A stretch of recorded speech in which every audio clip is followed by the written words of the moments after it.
Chief Leshai School in Puyallup, Washington. The first ever battle of the brands between Heir Football Academy and Fort Sports Performance.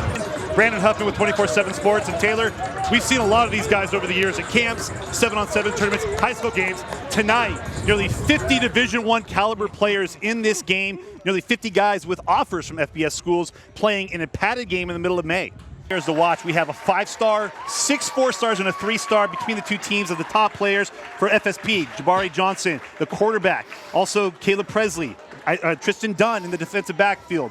You have Jaden Wayne, a 5-star pass rusher. Then you flip it over to Heir. They have some great offensive linemen. Malik Ogbo, David Yulia, both 4-stars. Josiah Wagner, one of the top 100 players in the 2023 class, as well as Austin Terry, a tight end in this class as well. Talent really at every position.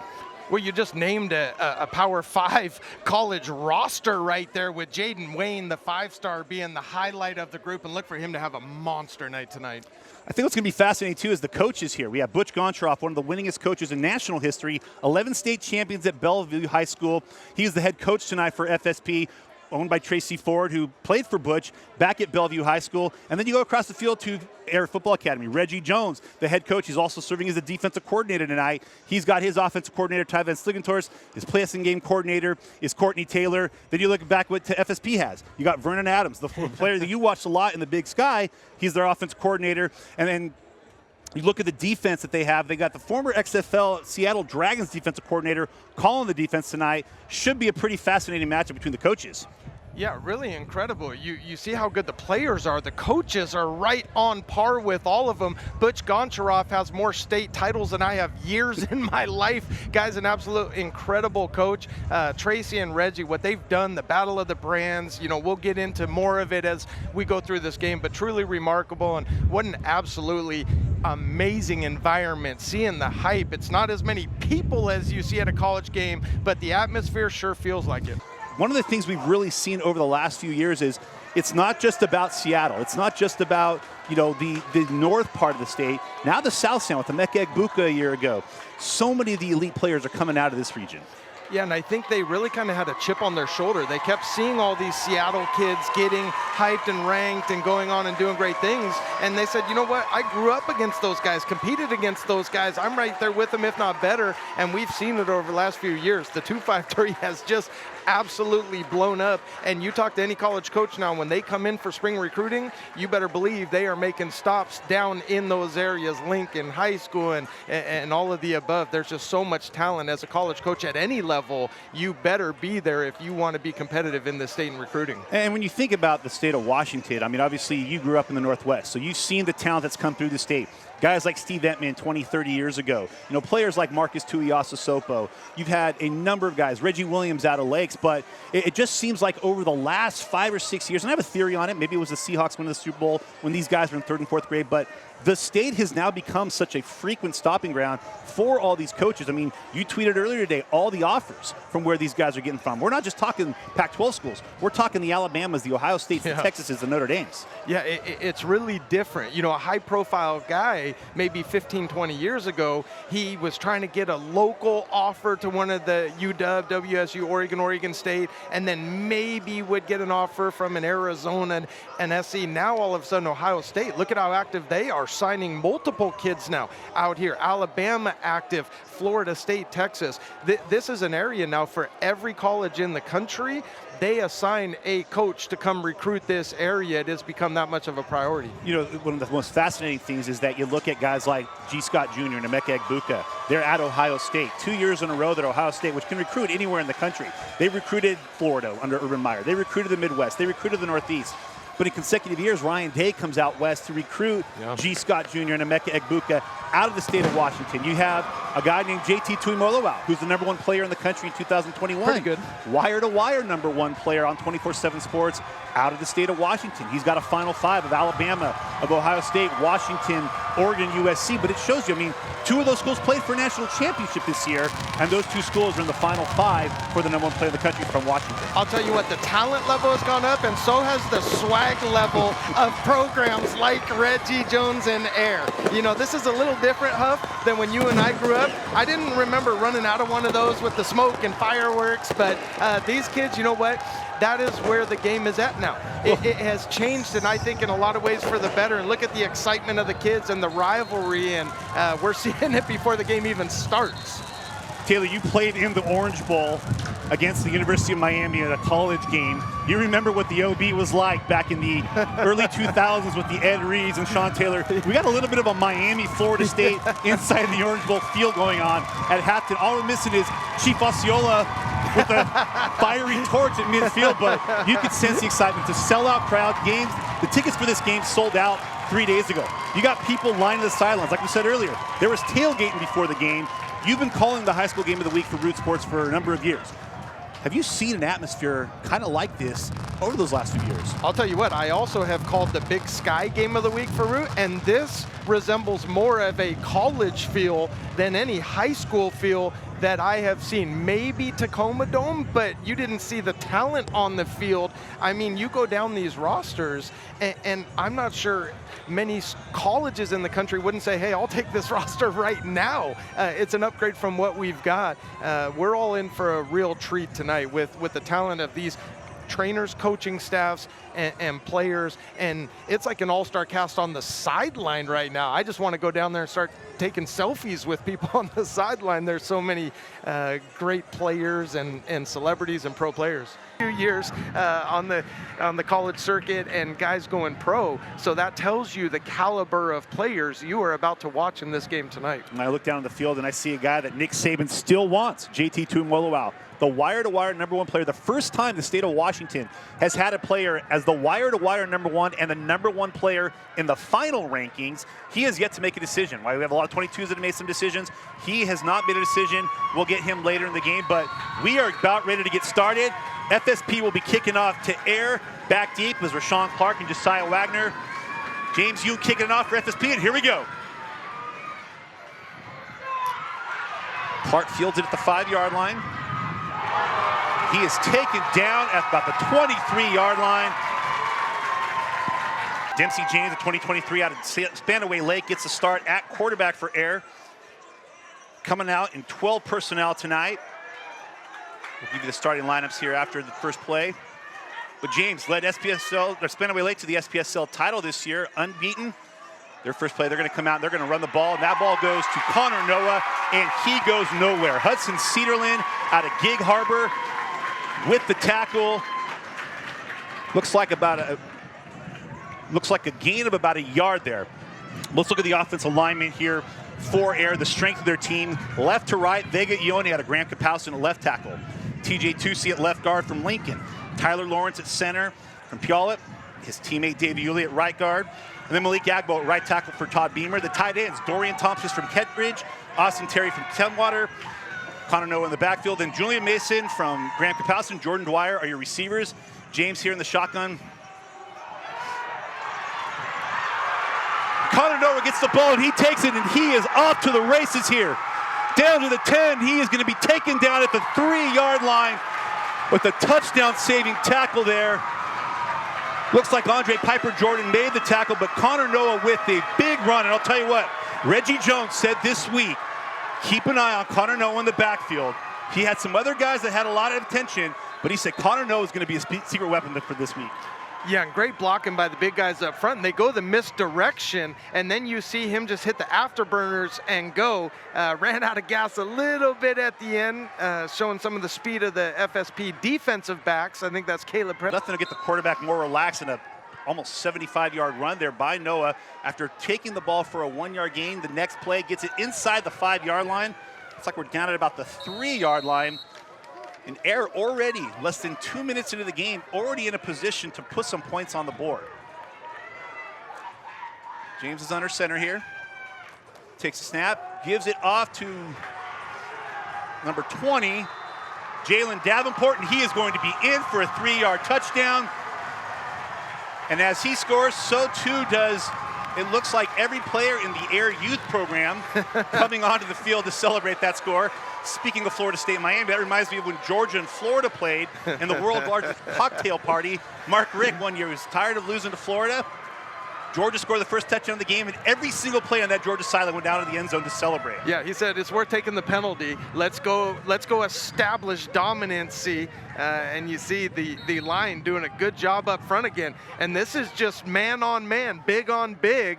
And then at the end, as a running back, you're going to have to lower your shoulder, lower your head, and get that extra yard in the end zone, and they did. Wyatt Redding out of Sumner High School, one of the premier kickers in the country, not just the state of Washington, puts the extra point through.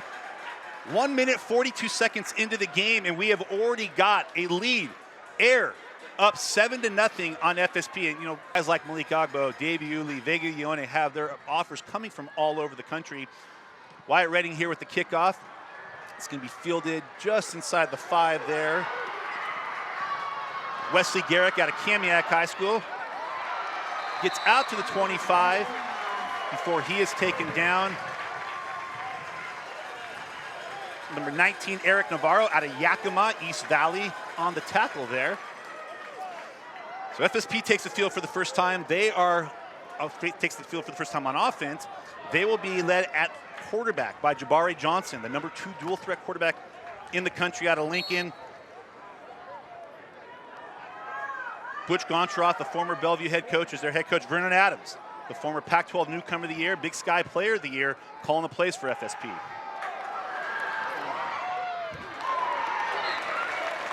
Johnson's going to roll out. He's going to find one of his teammates from the 7-on-7 circuit there, and one of his teammates at Lincoln High School, number 13, Chance Bogan.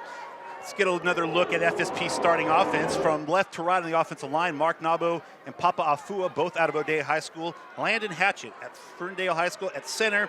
Isaiah Smith out of Archbishop Murphy at right guard. And then Micah Banuelos at right tackle from Kennedy Catholic are here to protect Jabari Johnson. In this play, Johnson gives it off. Hands it off to, looks like number 17, Jaden Lamar, 4-star back out of Lake Stevens High School. So we're going to see a lot of rotation. Both teams have a lot of depth here. But again, picks up about 4 yards there. And this offensive line maybe doesn't have the star power, but there was a lot of young guys here with some talent, with some Power 5 offers. Micah Banuelos is a sophomore at Kennedy Catholic. And then you got Papa Afua, who's a freshman at O'Dea. Papa.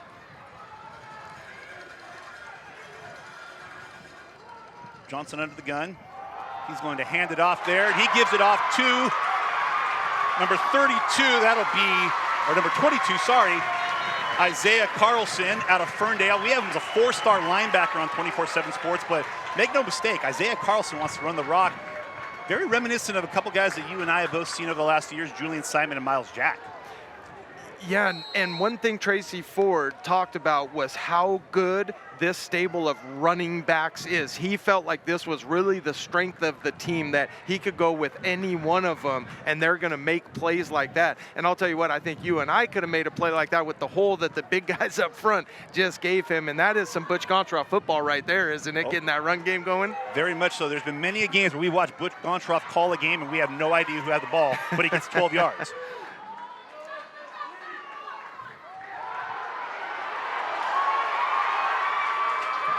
Johnson's going to go deep to the end zone, and he just gets Denzel Boston. But you see him roll out. You know, we talked about Johnson earlier being the number 2 dual threat in the country, and that's what he's able to do. Yeah. He's able to avoid pressure, roll out. You saw him at the Northwest 9. He was your MVP for all the underclassmen. And you look at him here, he avoids the blitz, gets out, just gets it past Denzel Boston, but his ability to avoid the sack right there is what's key. Yeah, that should have been a negative play. That ends up being an incompletion, but that should have been a sack and a 5-yard loss. He shows the athletic ability and then the arm strength and the vision to see downfield. I think the nerves, he got a little bit extra on that ball, but that's why defensive coordinators hate going against dual threat quarterbacks right there. Back in under the shotgun is Johnson. Throws it to his teammate, Chance Bogan. Looks like it's going to be behind him. Flags on the play. I think we may get either a holding or a roughing the passer here, or we may have gotten a combination of both. Now, as we saw at the beginning of the game, okay, we're going to get a personal foul, roughing the passer here. As we saw before the game, both teams have been high. There's been a lot of banter on social media the last couple of weeks, so Fortunately, the players have kept it to relatively cool. Seeing them before the game, it's kind of the first time you saw the emotions from the player, but that's going to be the key tonight, is keeping your emotions in check and not giving automatic first downs when you had an incompletion. Well, and that's costly because that was going to be a 3rd and 10. So now you give them a first down, they get some yardage, and now they can get right back in the rhythm of that offense, run the ball, might take a shot here. You just get a big first down, you could take a shot here, maybe a play action, get Jabari on the edge. That was very costly by Heir. And in a big game like this, just like college, these guys are going to be playing, you got to settle your nerves. You cannot make plays like that. Johnson with a little bit of a play action fact to Isaiah Carlson, dumps it off to Jaden Lamar, who picks up about 6 yards, and we have flags again, and now we're seeing the emotions getting out of hand.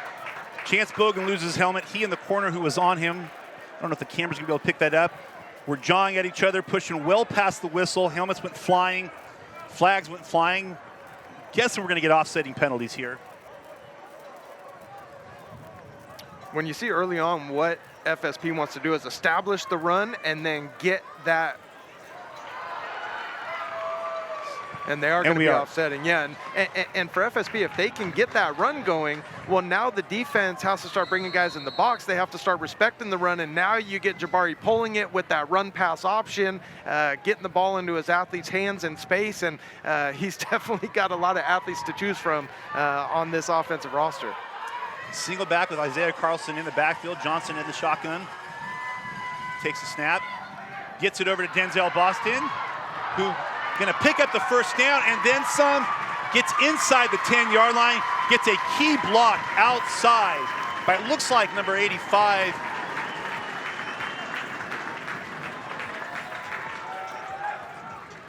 When Heir's bringing a lot of pressure off the edges, and what that does is that almost became a hot route right there, where you've got a 2-on-1. In basketball, you want to get a 2-on-1, you've got a receiver blocking the DB with Boston in open space. All he had to do was avoid the DB on the edge. Nice adjustment by Jabari. That was one of those plays he can hand off. He saw it outside on the edge that he had a 2-to-1 advantage, gets the ball out there. And those are some of the intangibles that college coaches want to see with Jabari. They know the talent and skill set, but can he make good decisions and reads like that? And we saw a good one early on. Cooper Jensen was the tight end who had the block there.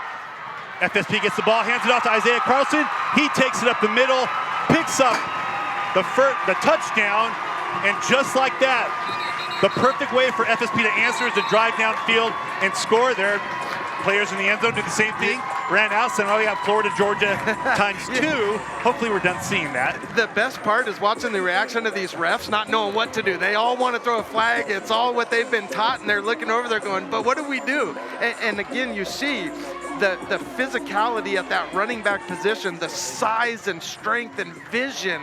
And then the big guys up front, you don't need to give him a huge hole. Just give him a lane, and he's going to see it. He's going to crease it and get upfield. And then you got a mismatch when he's on that second and third level against a safety or a corner who's looking over to his coach saying, you can't expect me to make that play tonight. That's too big of a guy coming downhill at me. 6'2", 205-pound running back. Like I said, we have ranked as a linebacker, and that's where I think he projects. But much like Miles Jack and Julian Simon, who are both part of the FSP program, he's a guy that can make a lot of offensive coordinators very happy with those short yardage gains. James Yoon out of Mill Creek Jackson High School comes in, gets the PAT, and with 7 minutes and 11 seconds left in the first quarter, we are tied 7-7. And we talk about, seeing him as a linebacker and him playing running back right here. Nice job on the edge here, and a great down block right there. But we talk about Tracy Ford in this program. One thing he does, Brandon, with his guys is he'll bring them in, and Tracy doesn't worry about hurting feelings or emotions. He has their best interests at heart, and he'll see a guy and say, yeah, right now you're playing linebacker, you're playing this position, but this is where we need you to play, or this is where you project best. This is where we want to get some film of you to get to these college coaches and media outlets, and you're seeing it right there, and it paid dividends for him on that drive. Taylor, you played at the University of Washington in the early 2000s. A few years before you, there was a guy named Jerry Jensen who played linebacker for the Huskies. His son, Cooper, out of Snohomish, Glacier Peak High School, got his first offer from Oregon State recently. We have him listed as a tight end. He's a receiver/tight end now, but he made the block that sprung Denzel Boston's run. Then he made the key block inside there for Isaiah Carlson's touchdown. there's a lot of good tight ends in this game. Yeah, and you want to play tight end or receiver at the next level, you better be a great blocker. Some of the young kids that are watching this or watching this game, you got to learn the big-time receivers and tight ends, most of them are great blockers and they put in great effort. That is the difference when you see it at the next level. If you can't block, you can't play at the next level. You just can't be a receiver specialist.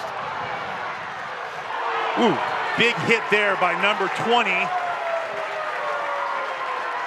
Looked like it was Isaiah Malloy on the hit. Or no, was that number 20, Isaiah Malloy. He knows a little thing about defense. His daddy, Kaika, another former Husky, the co-DC for the Huskies right there out of Kennedy Catholic, at a school known for its offense, Kennedy Catholic.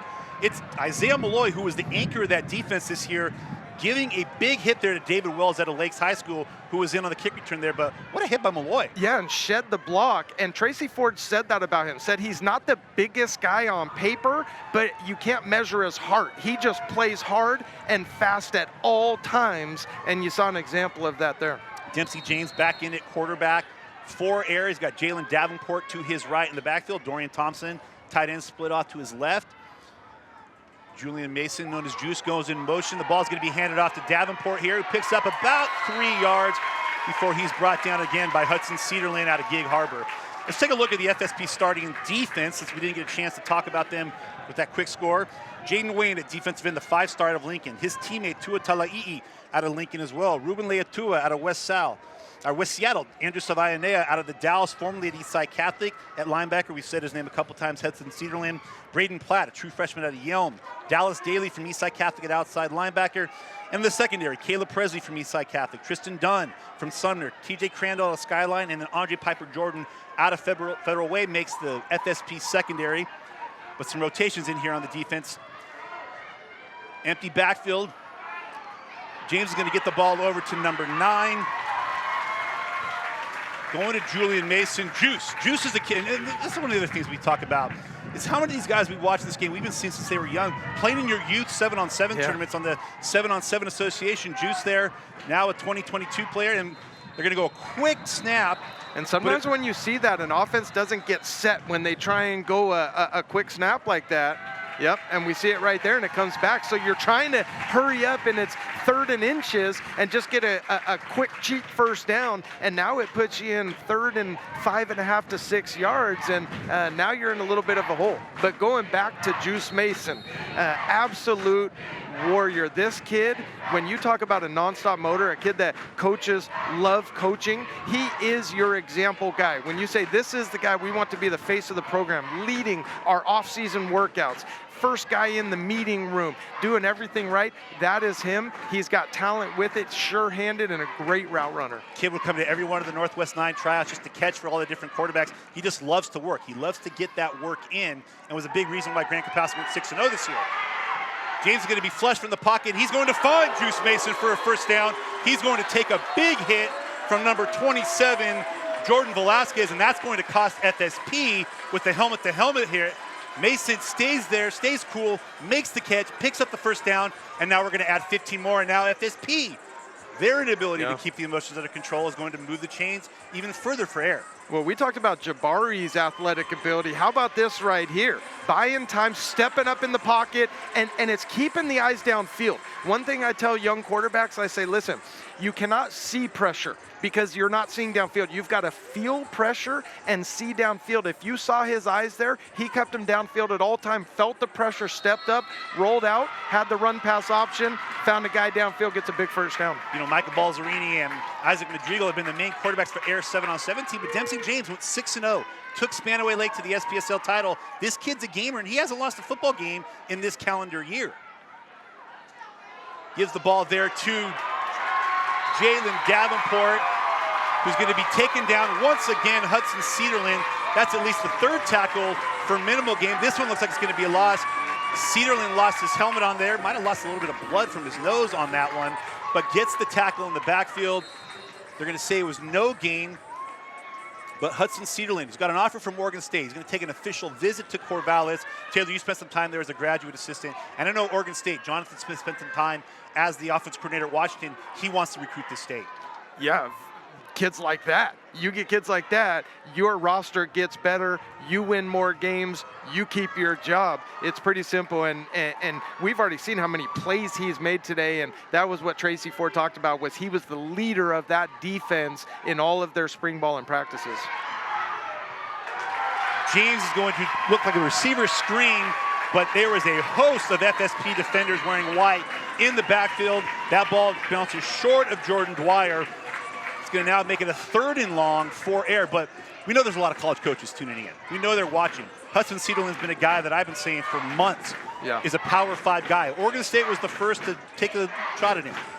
They're going to get him on campus in 2 weeks. He could commit, but I've seen a lot of Pac-12 commits already in this cycle. Hudson Cederland's as good enough to play at any of those Pac-12 schools. Well, you know, and he's in the Breakfast Club. You know, he goes 4 days a week. He's driving over an hour to get up to the facility to go work out at 6 a.m. That's the Breakfast Club. And those are the kind of things that if you want to be a next level guy, everyone's talented. That's what's going to separate you. He's going to be an impact guy at the next level for sure. James gets in the backfield. He's flush from the pocket, and he's going to pick up a 1st down. Showing his legs there, gets another extra 5 yards on a great block by Austin Terry, who pushes the only defender over there.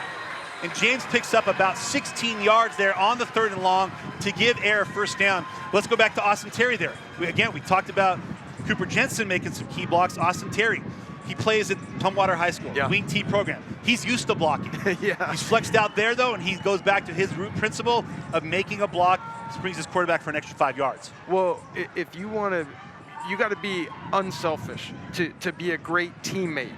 When someone's running, you got to go block for them. When you got the ball, you want them blocking for you. At Tumwater, they learn how to block. But we've seen Austin in the 7-on circuit, and boy, can he dominate in the pass game too. Single back behind James. Got Connor Noah, who's got the big run early, and he's going to break off at least another 6-7 yards here. Gets just inside the 30-yard line. So you want to talk about linemen and size and athletic ability. Did you see Malik Ogbo there? At his size, to pull and kick out like that, he's moving like receivers and running backs, like skill players at his size. Absolutely incredible. And you see his legs, they are like tree trunks. He is thick. So to move like that, defensive linemen and linebackers are looking saying, Coach, this is unfair for him to be that big a move like that. He joked with me after playing tight end in some 7-on-7 circuit that it might be time for us to list him as an athlete. You know, keep moving like that, Malik, we may have to do that. James in the shotgun. He has trouble with the snap, and he's able to pick it up just as Jaden Wayne gets into the backfield. A very heads-up play by Dempsey James. And we see a lot of quarterbacks who try to pick it up, make something out of nothing. He wisely just picked it up, got on the ground with Jaden Wayne bearing down on him. Yeah, I think if I saw Jaden Wayne coming at me, I might want to hit the floor too. That is a big human being, strong, athletic. Jaden's one of those guys, you have him get off the bus first. He gets off the bus first, you look at the other team and you say, you really want to do this? You just tap out now, save yourself. 5-star pass rusher out of Lincoln High School, has some offers as a tight end. But make no mistake, he is a defensive end at the next level. That frame. The frame, the length. He was once a quarterback, Taylor, and now he's an elite defensive lineman. James out of the gun, rolls to his right, and he's got Juice Mason wide open, and Mason makes, looked like he had what would have been a fantastic touchdown catch, but just can't keep control of it as he hits the ground.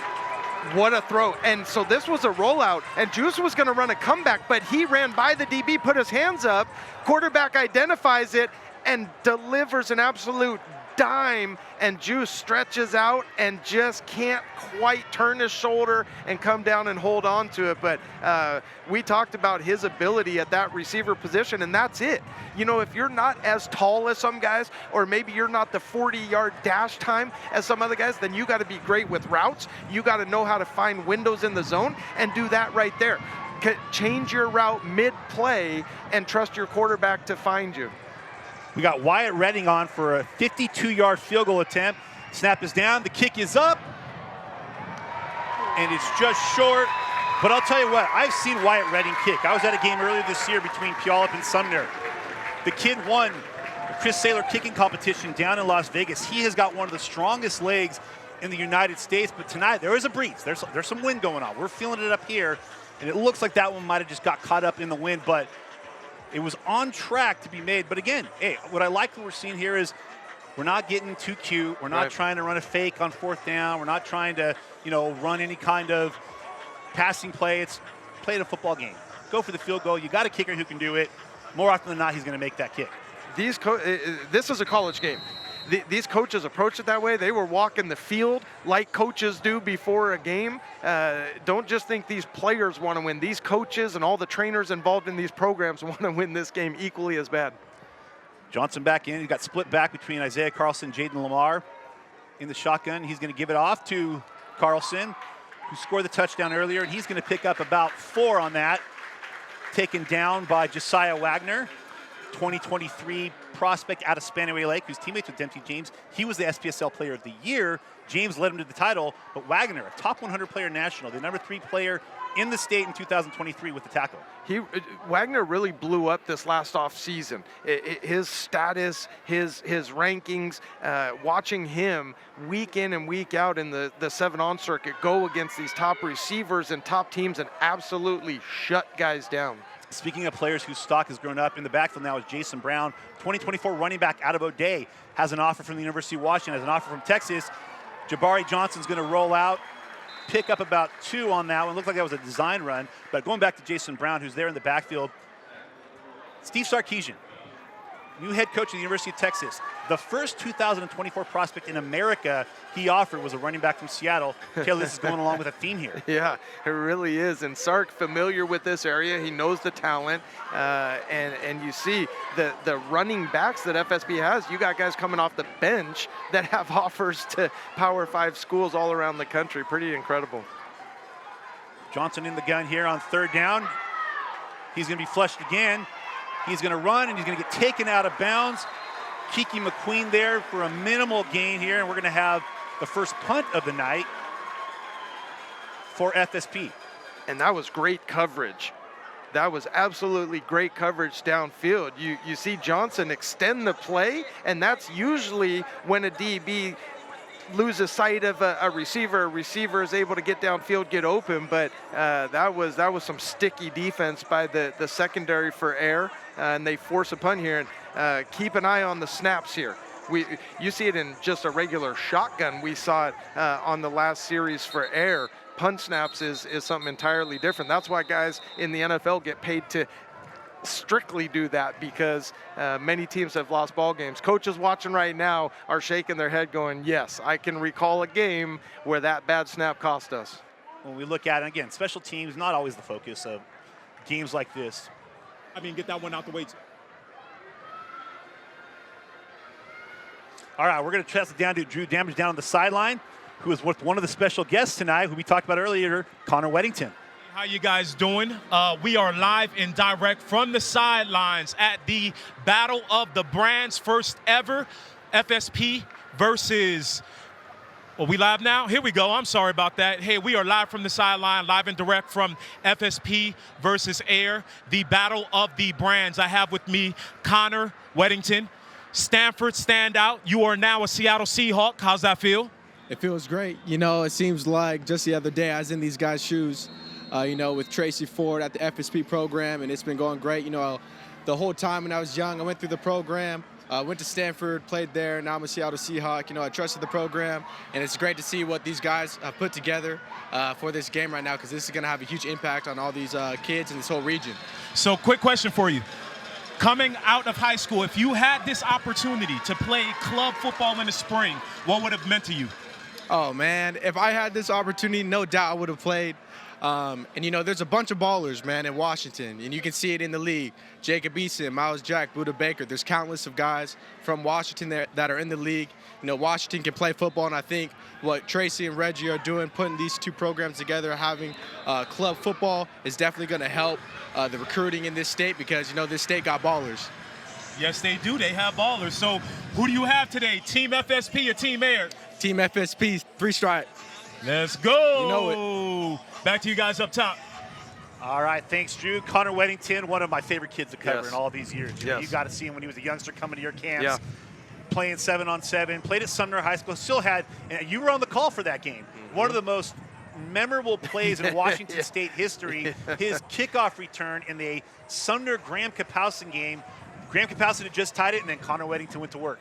Just did what he did, and he just made plays like that his entire career. But you heard him in that interview, and that's one of the things that's really remarkable about so many of these kids that are making it. The talent level speaks for itself. Again, I mentioned it. You can put on a huddle film and see how good they are, but the quality of character of a kid like Connor Weddington is absolutely incredible. That's the kind of kid you want your daughter to date, you want your son to grow up and be like, and you and I were fortunate to see him from a young age, and how special to see him now in a pro uniform for the local team in his backyard. Great story. I think a lot of these kids dream of playing in the NFL and maybe playing for their local team.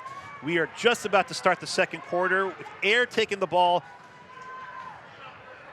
at about the 45, their own 45-yard line, here to start the second quarter. It looks like we still have Dempsey James in at quarterback for Heir. James gives the handoff to Noah. Noah's going to run up the middle, picks up about 5 yards on that one before he's taken down.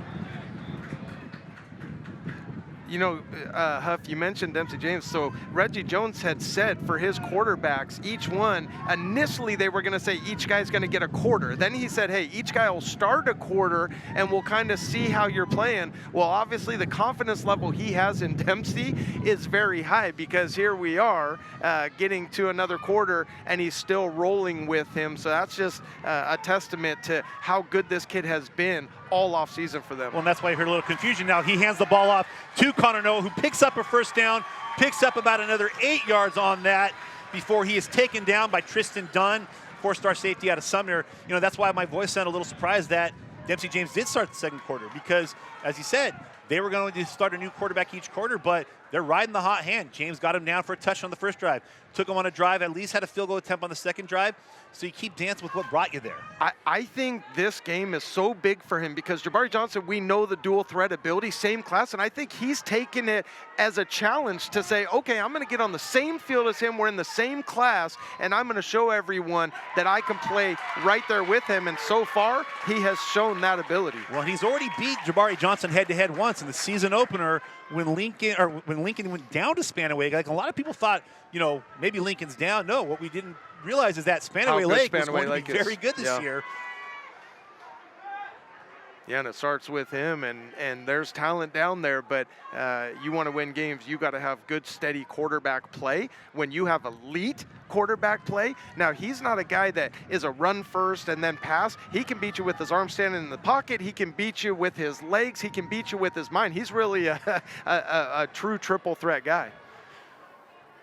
Single back again. He's going to do play action to Connor Noah, then flip it out to Julian Mason, and Juice is going to pick up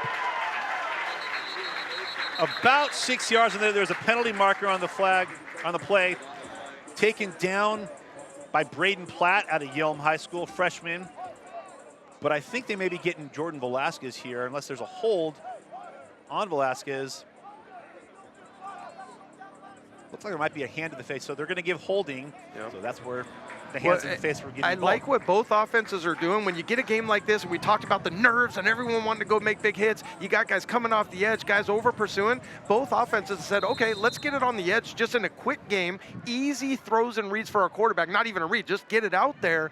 Get your receivers outside blocking and let your athletes get the ball in space and go try and make plays. They break one tackle, they can peel off a 60-yard run.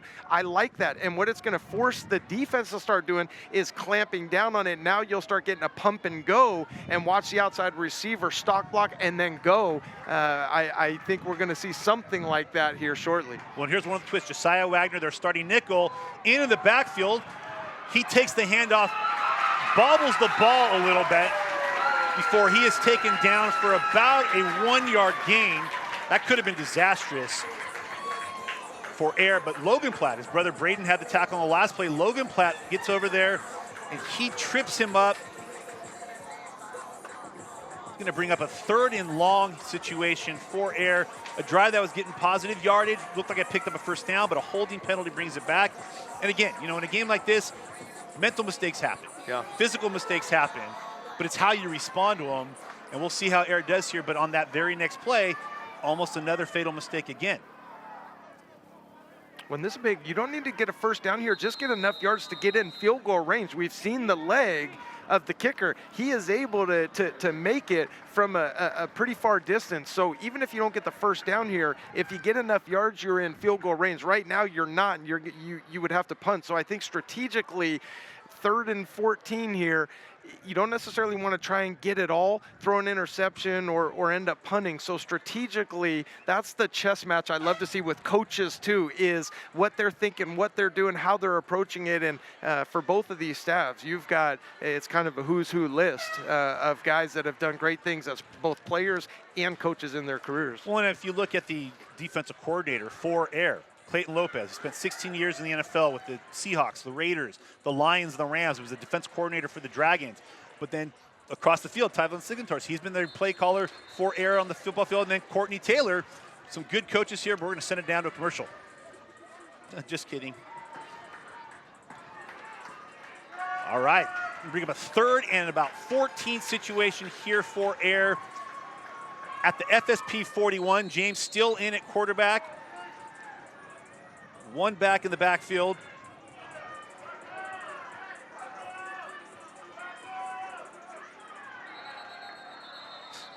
We're going to get a false start, or more likely an illegal procedure here on Heir. I don't think the receiver was set on that. Play is whistled dead at the snap. Oh, just kidding. It's an offside penalty, which may explain why it was whistled dead as quickly as it was. Playing with high school rules, 12-minute quarters, incompletions will stop the clock. But you talked a second ago about manageable plays. Yeah. Now 3rd and 9 becomes a little bit more manageable, and now that changes your offensive play calling here because you're still within real field goal range. Now the wind is in Reading's favor, but now you have a chance to maybe take a shot here. Well, and you also got to look at what FSP was doing. They were bailing out their linebackers, so look for Heir to maybe come with the Texas route to their running back, some kind of screen. Maybe an outside receiver screen across the middle, something where they saw the hand FSP was showing, and let's see if they make an adjustment to it. Spanaway Lake sophomore backfield with Gems at quarterback. Josiah Wagner was right, and now we're going to get a penalty on Heir. So we're going to go right back to 3rd and 14 situation for Heir. You know, Taylor, you do a lot of football games, college and high school. It's just made it to seem like there's always an inordinate amount of penalties in the second quarter of games. It really is. It's, you know, you think the guy's nerves are going to kind of settle down, and they do, and they get into a comfort zone, but then they start thinking now. You know, early on, their adrenaline is just going, and now they start thinking, and all of a sudden, they're thinking about the play, and they just move a little bit, or they jump off sides. Again, Heir going back to the strategy of maybe just getting enough yards to get in field goal range. James is going to hand it off to Wagner. Wagner's going to pick up a few yards, gets a block from David Wells. He gets out, gets a first down before he is knocked out at the 19-yard line. Tristan Dunn with the tackle there, but not before a 20-plus yard pickup from Wagner gives Heir a first down, and they are now in the red zone. Again, you saw Malik Ogbo pull and kick out to open up that running lane, the speed to just get on the edge. But I love that play call. We talked about it. They saw on that first penalty, FSP was bailing those linebackers. Once you see that run right there is very similar to a screen. You're just trying to get the ball, get upfield, allow your lineman to get downfield, make some blocks, and we saw Ogbo lead the way. They get a screen, they get a toss out to Juice Mason, and Mason's going to take that in for a touchdown. Dempsey James finds Juice Mason, who goes into motion, makes the catch, juts up the Heir sideline into the end zone. Touchdown, Heir. PAT pending 13-7, and what a way to respond to some penalties that look like they could hurt them. Instead, Heir gets on the board. Yeah, and this throw is so hard to do. See how quick he got that out of his hands? That's what we call a turn and burn from that quarterback position. You're in shotgun. Whether you get laces or not, you got to get the ball out because that is timing. And then Juice, just the great hands, gets on the edge and good downfield block. And then for this Heir team, both of these teams came to play, and I know a lot of people kind of thought FSP was the odds-on favorite, but if you know anything about Reggie Jones and the way he runs his program, you know you're going to be in a fight anytime you play them. All right, we're going to send it downstairs to Kayla Olin, who's on the sidelines with another interview coming up. Hello, everyone. Hope you're enjoying such an exciting first half of the Heir versus FSP first ever Battle of the Brands. With me, you probably recognize him. He's well known around the country, the top player in Washington State. It is JT Tuimoloau. And first off, I gotta ask, you can't go through an interview without me asking, committed and where to? I haven't committed yet. Still taking my time on the process. And is there a date picked at least? Not yet. Not yet. Was hoping we could get one here, but not a chance. First off, you got to represent Eastside Catholic. You have 2 state championship titles to your name. For players that didn't get that big stage like that, how huge is this opportunity and this game for those players? It was such a blessing, you know. Are you referring to this game right now or like when I did? This game right now. Yeah, this game. I mean, Heir and FSP, we always had a big rivalry, and there's a lot of history behind it. So, you know, getting a chance to play in this game, you know, I wish I got to play in it, but, you know, it's a blessing and a big honor to compete against each other for, you know, for whatever it is we're competing for. You can be a junior for one more year if you want to play in this game. I'm most sure definitely. FSP would let you. Most definitely. I know it's a lot of, I know we're fighting for a lot of pride for each team because, you know, we're both the biggest programs in Washington, so, you know, it's a good game right now. It is a very good game and a lot at stake. Speaking of a lot at stake, like I mentioned earlier, you are the #1 player in the state of Washington. Do you feel any sort of pressure going into the next level and what that carries over? You know, I try to just always stay working on my craft. You know, I know when I go to college, there's a lot of top dudes over there, and you know, when I do get wherever I do decide, wherever I go, you know, I know it's just gonna have to learn from the older dudes, compete with them, and, you know, gain respect in the locker room and outside, off the field, and, you know, make that brotherhood and bond with your teammates. As we're wrapping up, you talked about FSP Heir, the great grudge that's been going on ever since you were training at FSP. What have you learned at FSP or even outside FSP to take with you as you go into the next level? Sorry. No, we're watching this replay here with you. You know these kids. These are your friends. You can cheer. One thing I learned, you know, it's FSP. It's all about brotherhood and grind. You know, if you tell your boys you're gonna come grind with them and you're going to compete with them, you got to have their backs. And, you know, there's a lot of, as you can see, we have a lot of alums out here. So brotherhood is big, and you just have to stay true to it. It is about brotherhood and grind, and that's what you're seeing right here in this Heir versus FSP game right now. Well, now in at quarterback for FSP is Josh Wood out of Grand Capacity. We talked about Dempsey James winning the SPSL 3A. Actually, I didn't think it was the SPSL. It's another league. But winning the SPSL 4A was Josh Wood in Grand Capacity. His first place, he dumps it off to Shockey Davis out of Rainier Beach. And then we get to see the speed of Shockey. Picks up about 55 yards in Heir, or FSP already in striking distance. Ball's handed off there to Jalen Lamar, who runs over a guy, gets in 2 plays, touchdown, but we may have this one come back. There looks like there's a hold downfield, and it was the right call because it looked like it might have been either a block in the back on that one. Have I mentioned the talent level of the running backs for FSP tonight? If I haven't, I just wanted to say it, you know, get it out there because they're pretty good, Brandon. They are. You see Jalen Lamar, a 4-star running back out of Lake Stevens. It's a school that's been known to throw the ball. Jacob Eason was there. You see him run right over a defender there, get into the end zone. Now we're trying to figure out here if it's a looks like it's going to be a chop block, so I wasn't wrong. I saw the block downfield and somebody get taken down. I'll tell you this. The touchdown doesn't count. There's no points on the board. That's going on his highlight film. Absolutely. Hey, you better believe that's the first play on his highlight film after tonight. I've edited a number of highlight films. I had a kid a few years ago, Devontae Downs, who scored 5 straight touchdowns, 5 straight holding penalties, but those 5 touchdowns went on the touchdown clip. Mount Lake Terrace. Mount Lake Terrace. Now with the NFL, with the Minnesota Vikings, another kid from the state of Washington. So Josh Wood in at quarterback, another kid that we'll talk about him in a second. Going to be a 1st and 10 from the 25. Touchdown waved off there for Jaden Lamar. I think they're going to take a shot here.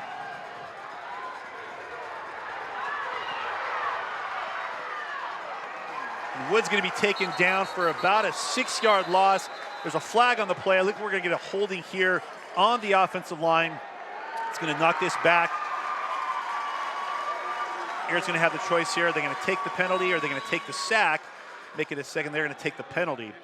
But Josh Wood. That's interesting to take that penalty there, though, right? He lost 7 yards, and you'd go to the next down. But yeah, sorry to cut you off. We'll hear this call and then talk about Josh. Josh Wood, to me, I've watched a lot of quarterbacks play, seen all of them through the Northwest. He is one that if college coaches do not put him on their radar and go aggressively recruit him, I'm not sure what they are seeing or not seeing. He is big. He's athletic. He's been a hooper, athletic, up, dunking above the rim. He's got a great arm, athletic. He is as smart and humble and hardworking kid as you'll find, and you see it right there. And he dumps it off right there, picks up, looks like about 16 yards on that one. Dumps it off to number 13, Chance Bogan out of Lincoln High School. But, you know, going back to Josh Wood, in 2018, Dylan Morris was starting quarterback at Grand Capassa. Now he started for the Washington Huskies. Nathan Thomas paid his dues, took over, and then this last year, Josh Wood waits for the elongated season to happen, the shortened season. It finally takes place, and he goes 6-0 this year, puts himself on the map. And, you know, we saw him at the Northwest 9 last summer. And I remember talking with you beforehand, and you kept saying, keep an eye on this Josh Wood kid. I have a feeling he's going to surprise a lot of people. And all he really lacked was experience. Ended up being part of the future workout, but he was a player that I know you were high on going into that camp. And you said, I think he's going to have a good season. Goes 6-0 for a team that returns almost everybody for a 4A state title. We'll talk more about Josh Wood in a second. We're going to throw it back down to the field and one of the premier NFL linebackers in the game, Bobby Wagner. Hey, what's up, everybody? We're back on the sideline here at the Battle of the Brands, Heir versus FSP. I have the legendary best linebacker in the game, if you ask me, my man Bobby Wagner. How you doing, man? I'm doing good, man. How are you? I can't complain. So I see you have the FSP Grind King shirt on. So let's talk about this program and what your involvement with the program. What you train there? What do you do? Yeah, I work out there. I started working out there probably 2013, 14, like my second year in the league. And after I started working out there, that's when I started being all-pro, Pro Bowl. So Tracy's helped me a lot, and I just try to pay it forward. Okay. Now, we're here at the first club football game ever in the state of Washington. If you had this opportunity coming out of high school, like, what would it have been to you? Oh, it would have been everything, man. It's, you know, I think it hit differently, too, now that, you know, we kind of starting to get out of COVID. I haven't seen this many fans together in a long time, and the energy is crazy here. So I would have loved to play in front of a fan like this. That's what's up. Now, you have family member or someone playing in this game? Yeah, my nephew's playing in the game, Isaiah Ward. Okay, what position?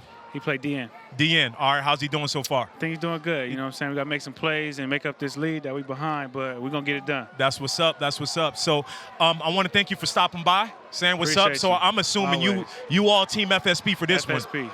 FSP for there we go. I never heard of the other team. I like it. Back up to the booth. Well, after a second down stop in the backfield, Josh Wood was taken down by his teammate Curtis Hill at Graham Kapowsin. Wood dumps it off, gets it to Shockey Davis, who had the big gain to put him down in the red zone in the first place. Picks up about 11 yards on that. Brings up a 4th and 3. So now we're going to see Butch Gontroff and Vernon Adams' first real big coaching decision from an offensive standpoint. And it looks like they're going to go for it here. They're going to take out Jason Brown, the kind of the diminutive, speedy freshman back, and bring in the big power back who scored the first touchdown for FSP, Isaiah Carlson.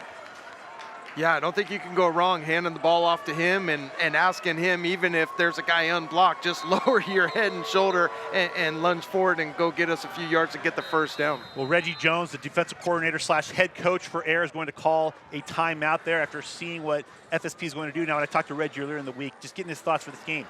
He was a part of the Super Bowl champion New Orleans Saints team that won the Super Bowl in 2009. His defensive coordinator, Greg Williams, a longtime NFL defense coordinator with the New York Jets now, previously with the Cleveland Browns.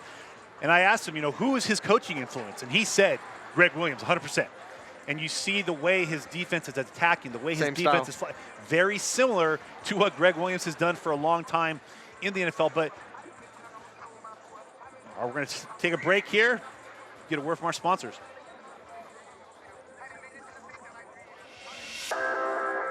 Inventory and selection is the #1 reason Brotherton customers keep coming back.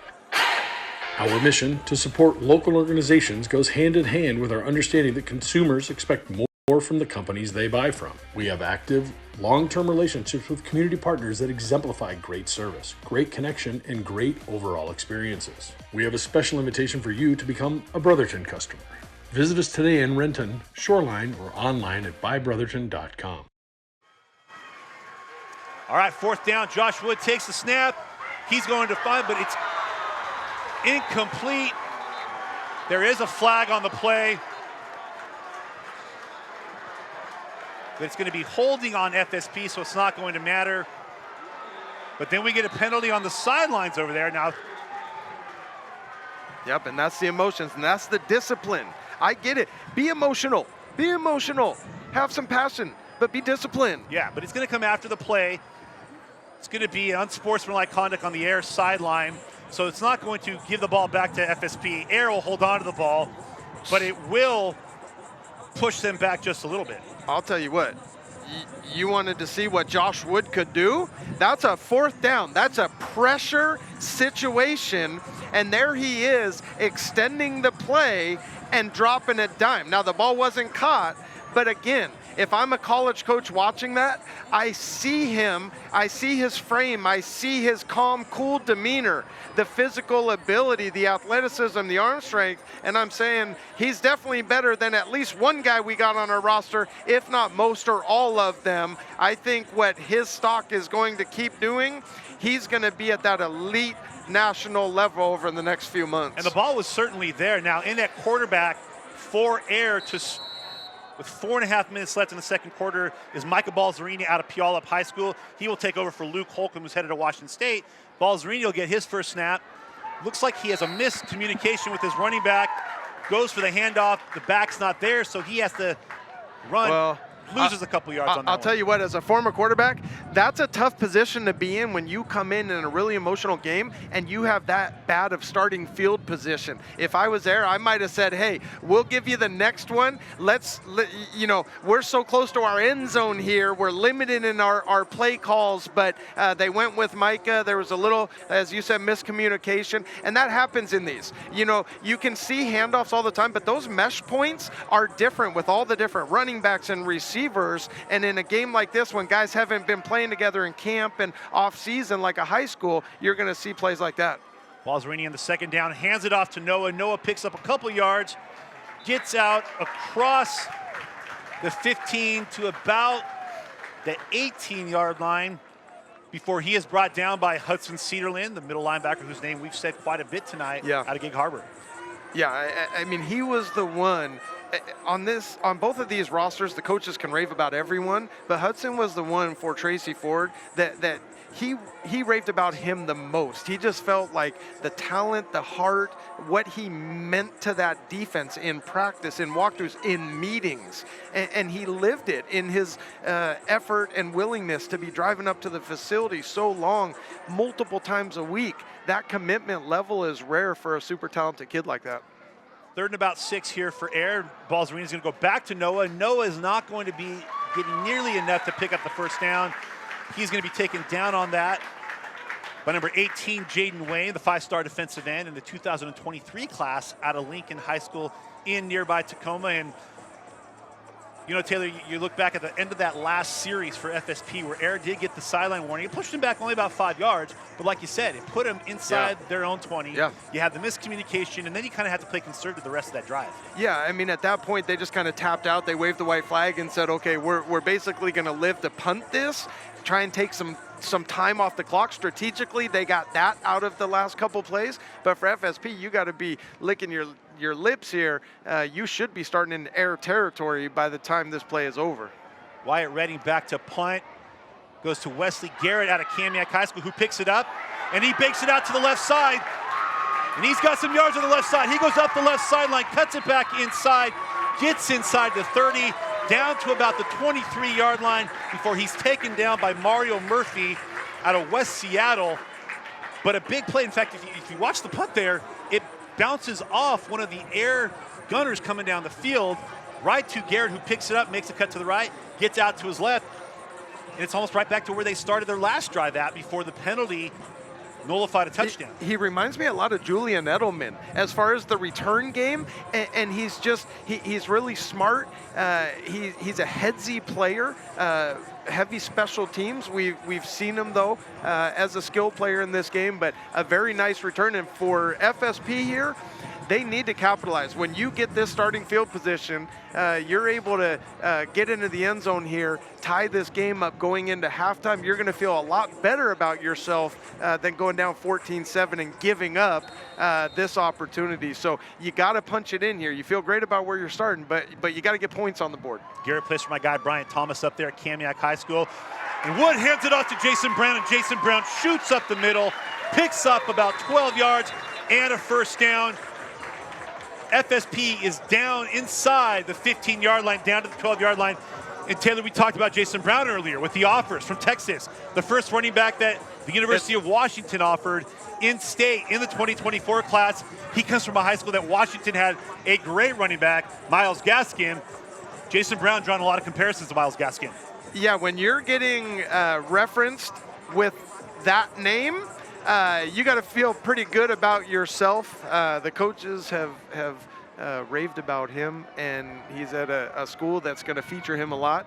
So expect to hear that name a lot over the next few years. 3 more years of Jason Brown, and the ball gets handed off to Brown, and Brown picks up about 3 yards on that one. Takes a big hit before he is taken down by Ishmael Talaili'i at a Life Christian Academy, a 2023. We don't have any 21s playing in this game. They're signed, they're getting ready to go to college. This is about the 22s, but tonight it seems like an inordinate amount of 23s and 24s. The football in this state is going to be so fun to watch these next couple of years. Coming off the 2021 class, it was as loaded and talented a class as I've seen in my life. Yeah, and you see Tracy Ford, he was talking about the freaky freshmen, so many 2024 kids, and we've seen the 2023 kids, the future very bright for the state. Wood hands it off to Jaden Lamar. Jaden Lamar gets his touchdown off the right side into the end zone for the score with 15 seconds left in the second quarter. FSP puts 6 more on the board. Heir up 14-13. PAT from James Yoon pending. And again, another youth movement there. We had the freshman Jason Brown with a big play. Jaden Lamar, who scored a touchdown on the previous drive. They got nullified by a penalty. He's not going to be denied this time. Takes it in off the right side. The 4-star who had one of the highest spark scores in the country on the Stack Sports Showcase, the former of the opening regionals, showing that speed. In his last game that he played high school football this season, 5 touchdowns, a 90-plus yard kick return, a top 247 player, another player with the Washington offer. James Yoon hits the upright. Did it sneak in there? No, the PAT is no good. You see Yoon's kick goes off the right, upright, and bounces out. So Heir with a 1-point lead on the PAT miss, and it's like we're at Safeco Field or T-Mobile Park with a train coming by. Well, we talked about the importance of special teams and how many just normal games come down to special teams plays. All-star games, when they actually do them, really come down to something like that. And we see the difference that Heir is going to go in with the lead, but really this game should be tied. So FSP, though, that's part of the game too, Brandon, is that you're going to deal with that. One of my pet peeves is when coaches will talk throughout the season, go, you know, or players, well, we're really banged up. And I'm like, well, who's not really banged up in a football season? Who isn't dealing with injuries? Who doesn't have to have backups playing or young guys playing? That's part of it. Go be a better coach. Go be a better leader if you're a senior or an upperclassman or a veteran guy. So for FSP, we talk about all these young guys. Well, now these 2022 guys who have been an underclassman, guess what? You're the senior now. So go in there and be the leader and go make those adjustments and get guys' minds right, make the adjustments that you have to and come out and have a great second half. So FSP will kick off here with 2 seconds left in the half. Imagine a squib kick coming up here to take this into the half. Yoon there will bounce a little bit. It's going to be fielded by Kiki McQueen. McQueen is going to break a tackle before he is taken down by number 26, DeMarcus Houston. out of Oregon. So that's going to take us to the half. Heir behind Dempsey James. Touchdown toss to Julian Mason. Puts them up 14-7. FSP answers on a run by Jaden Lamar, though the PAT is missed. We go into the half with an Heir holding a 14-13 lead.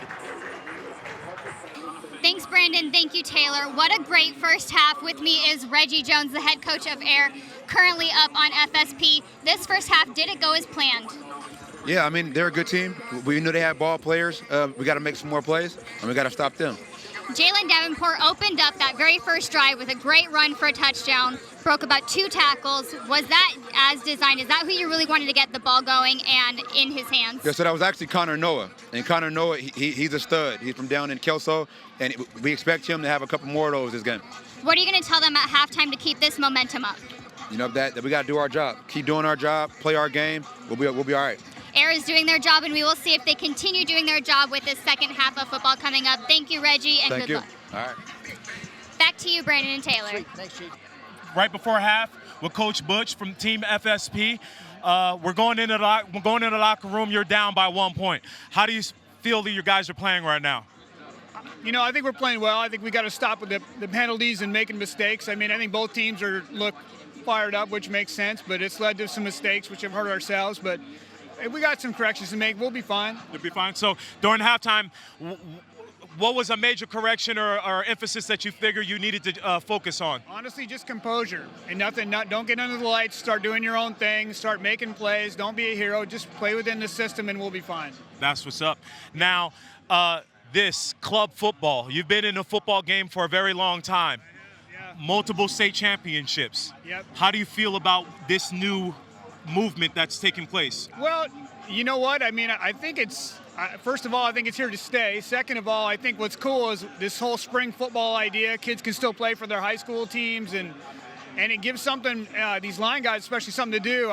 In colleges, I've talked to more colleges in the last 2 weeks than I have in years, just because it's good players versus good players. And I think, so yeah, I think it's here to stay. I love it. So wish you good luck in the second half. Do your thing. Thank you. Take care. All right. Thank you. Back to the booth. 3rd down and 6 here for FSP. Johnson in the gun. He's going to dump it off to Brown, and Brown is going to get outside.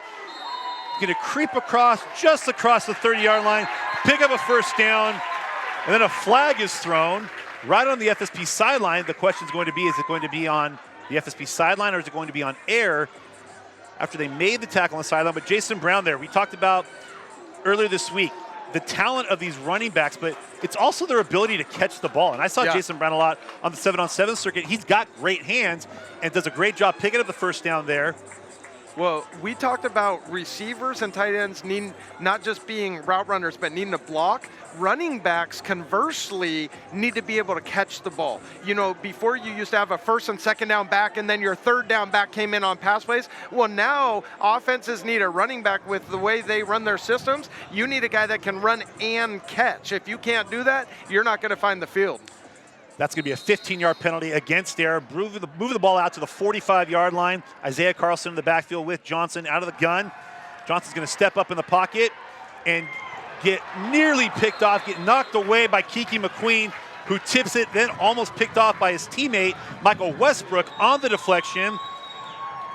And FSP may have dodged a bullet there. We talked about the quarterbacks and their smart decision, but sometimes you try to make a little bit out of something and it's not there. Well, you know, when a play like that works, you know, everyone's oohing and on, but it can lead to interceptions and negative plays, and that's one Jabari will look back at, and he can learn from that and say, hey, sometimes a sack isn't the worst thing in the world. Throwing the ball away isn't the worst thing in the world. Johnson again, he's going to find Denzel Boston, who's going to get a block out left. Boston's going to go across field.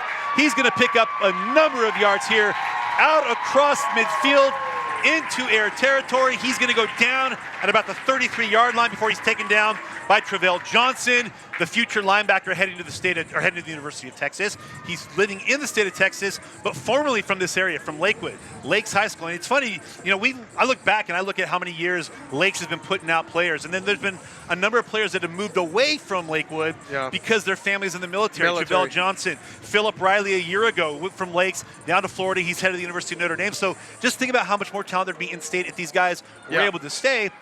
First down here for FSP at the 33-yard line. Johnson back in.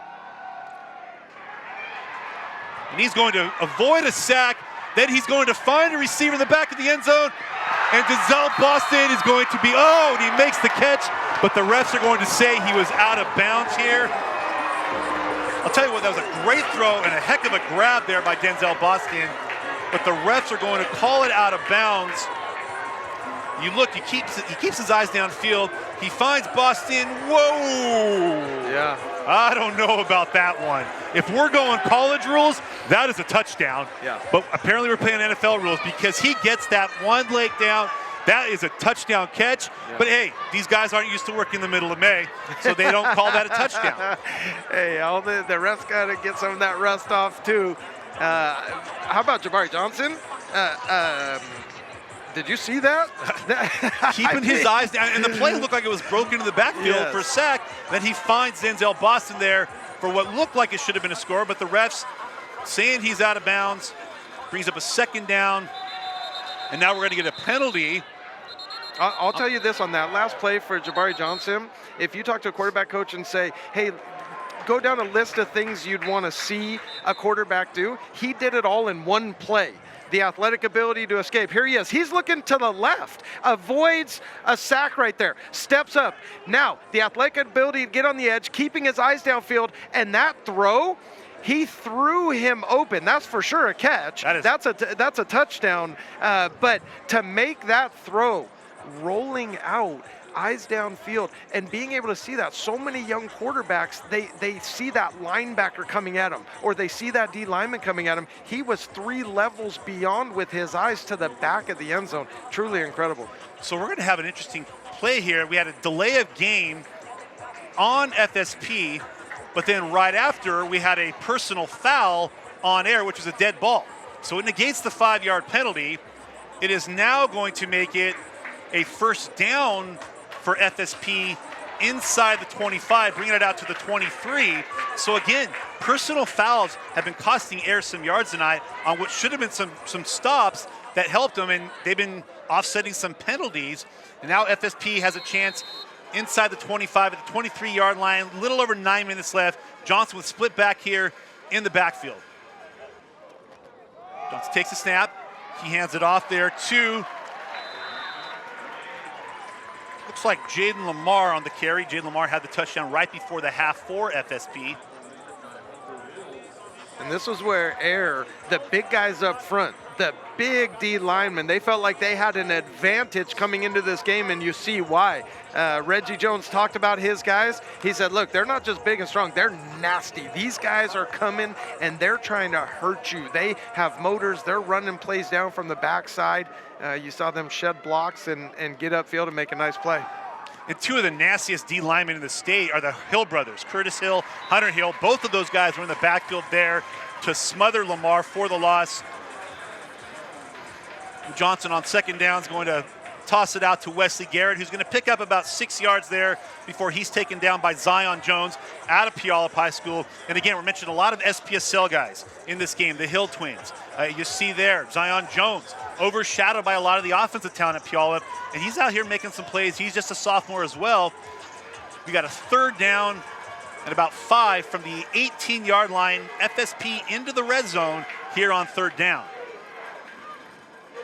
Single back, Johnson takes a snap, fakes the handoff to Carlson, and throws it, and we're going to get a penalty. We're going to get 2 flags on that. It's going to be looks like it's going to be a defensive holding or pass interference. Shockey Davis was being basically held from the snap on that. That's probably going to give FSP a first down inside or around the 10-yard line here on what could have been a third and 6. And we'll see what the refs, after they conversate here. Although FSP's starting to move back a little bit, so could be offsetting. One thinks it's a push off, one thinks it's a hold. Nope.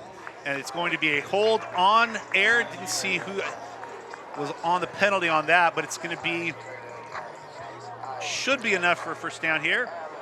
Because high school, it's not automatic first down on a defensive holding, right?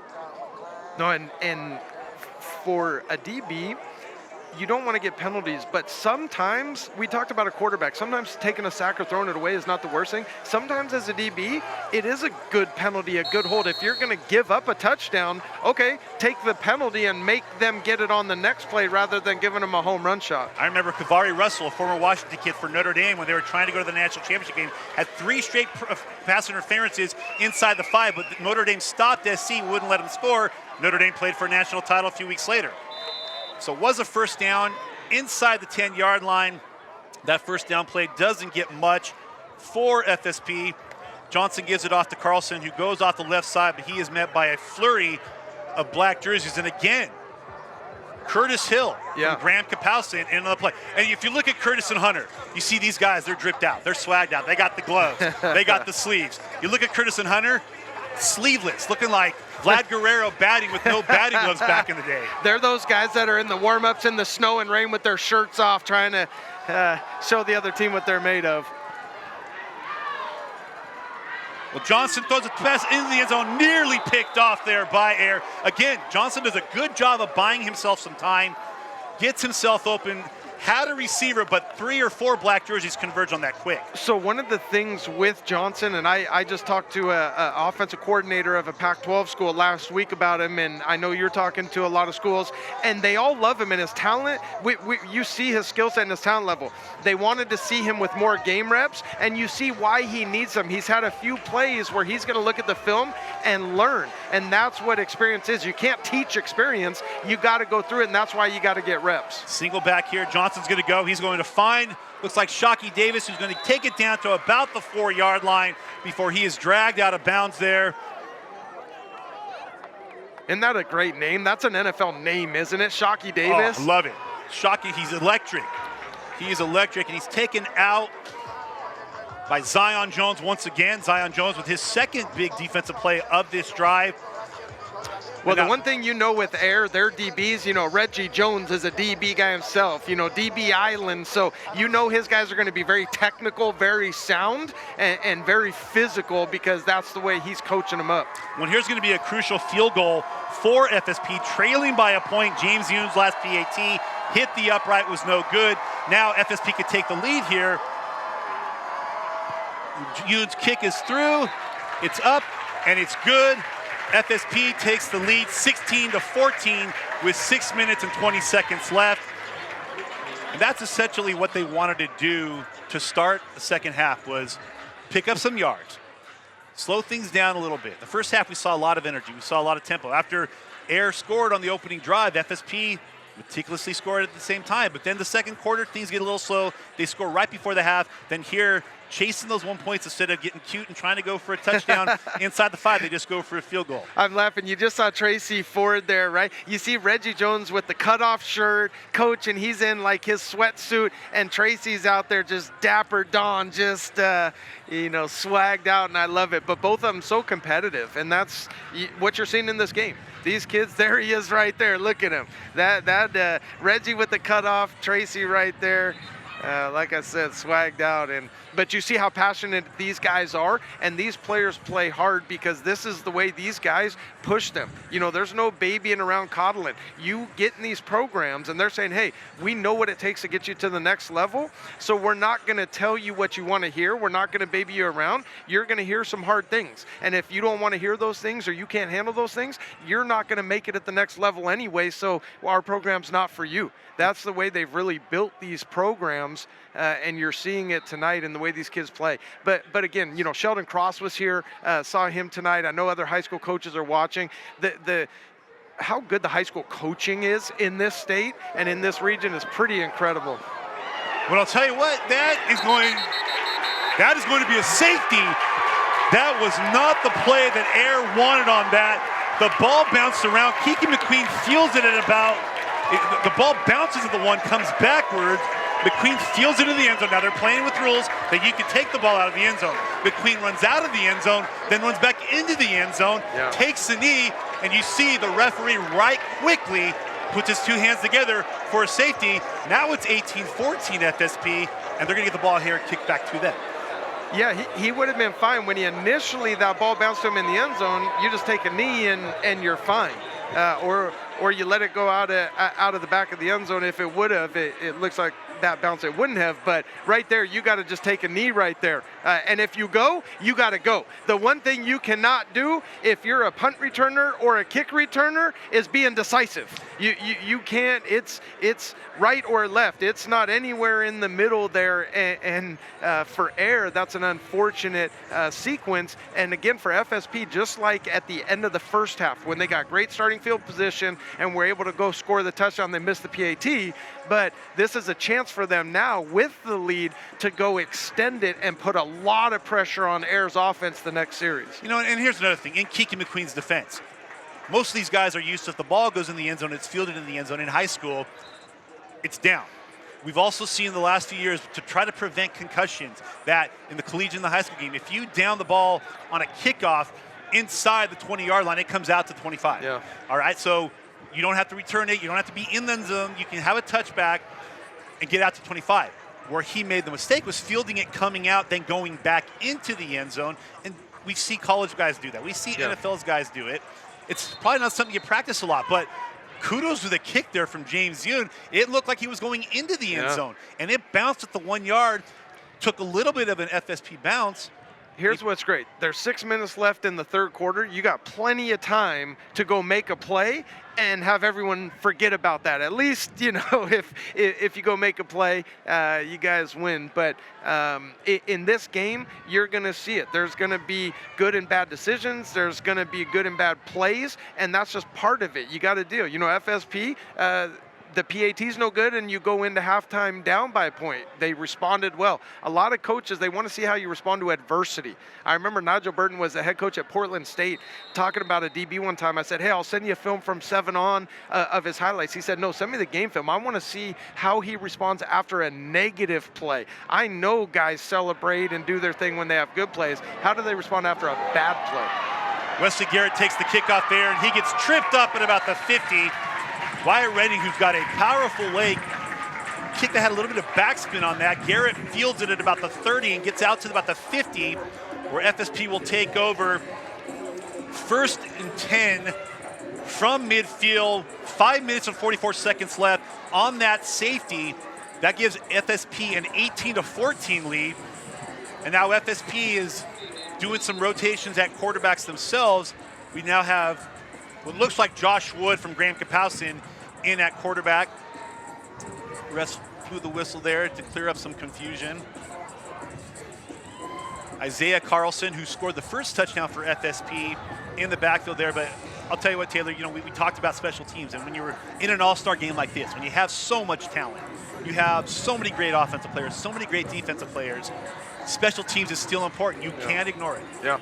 Well, and you know the thing is, you know, I love the show Hard Knocks on HBO when you get to see insight into an NFL camp, because so many players, you want to make the roster, you got to be great on special teams, you know, and so these high-profile college guys who were the elite receiver DB, now you got to go be great on special teams. So a game like this, you can learn a lot about a kid by who's willing to go be on special teams and who plays hard on special teams and who makes plays on special teams. And you know, as they always say, special teams win no, wait. We're going to send it down to a commercial. Adventure, an unusual and exciting, typically hazardous experience or activity. The act of getting outside and conquering what's ahead. From peaceful fishing and camping trips to something maybe a little more rugged. But how are you going to get there? Upgrade your ride today at Northwest Motorsport. Trucks, and more trucks. Josh Wood in at quarterback for FSP, the #1 dual threat quarterback in the state of Washington in 2022, and showing a little bit of his legs there. Picks up about 3 yards on the first down, but Zion Jones, a name we've been calling a lot. And you know, you look at this secondary for Heir, Aslan Frazier, Keegan McQueen, Josiah Wagner, and it seems like Zion Jones is the name we're calling the most. And that's what's great about these games. Guys have a chance to emerge on a big stage and make a big name for themselves. And I'll tell you what, that play might have worked out to FSP's advantage there. There was a blitz. Josh Wood, again, met by his two teammates, two of the guys that are charged with protecting him on the offensive line at Graham Kapowsin. One of the best lines in the state, offensively and defensively. GK has two offensive linemen playing for Heir tonight, two defensive linemen. Those guys blocked Josh Wood, and tonight, I think Eric Curley's looking back there with a little bit of a pride, but also looking at Curtis and Hunter saying, be careful. Take it easy. He throws it off. It's an incompletion. It's dropped.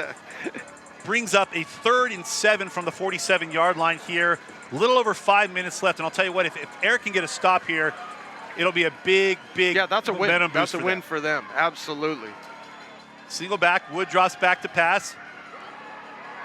He's going to run. He's got a guy wide open up the middle. Denzel Boston, who catches it at the 30, takes it down inside the 25, down to the 23, where he is taken down by Josiah Wagner out of Spanaway Lake. And I'll tell you what, Denzel Boston is probably fuming after the touchdown that he scored was waved off. Yes. Well, it comes back and does a nice job of giving a quarterback an outlet. For receivers, so many receivers will just keep running downfield, lifting their hand up to the quarterback, but they don't see the DBs behind them.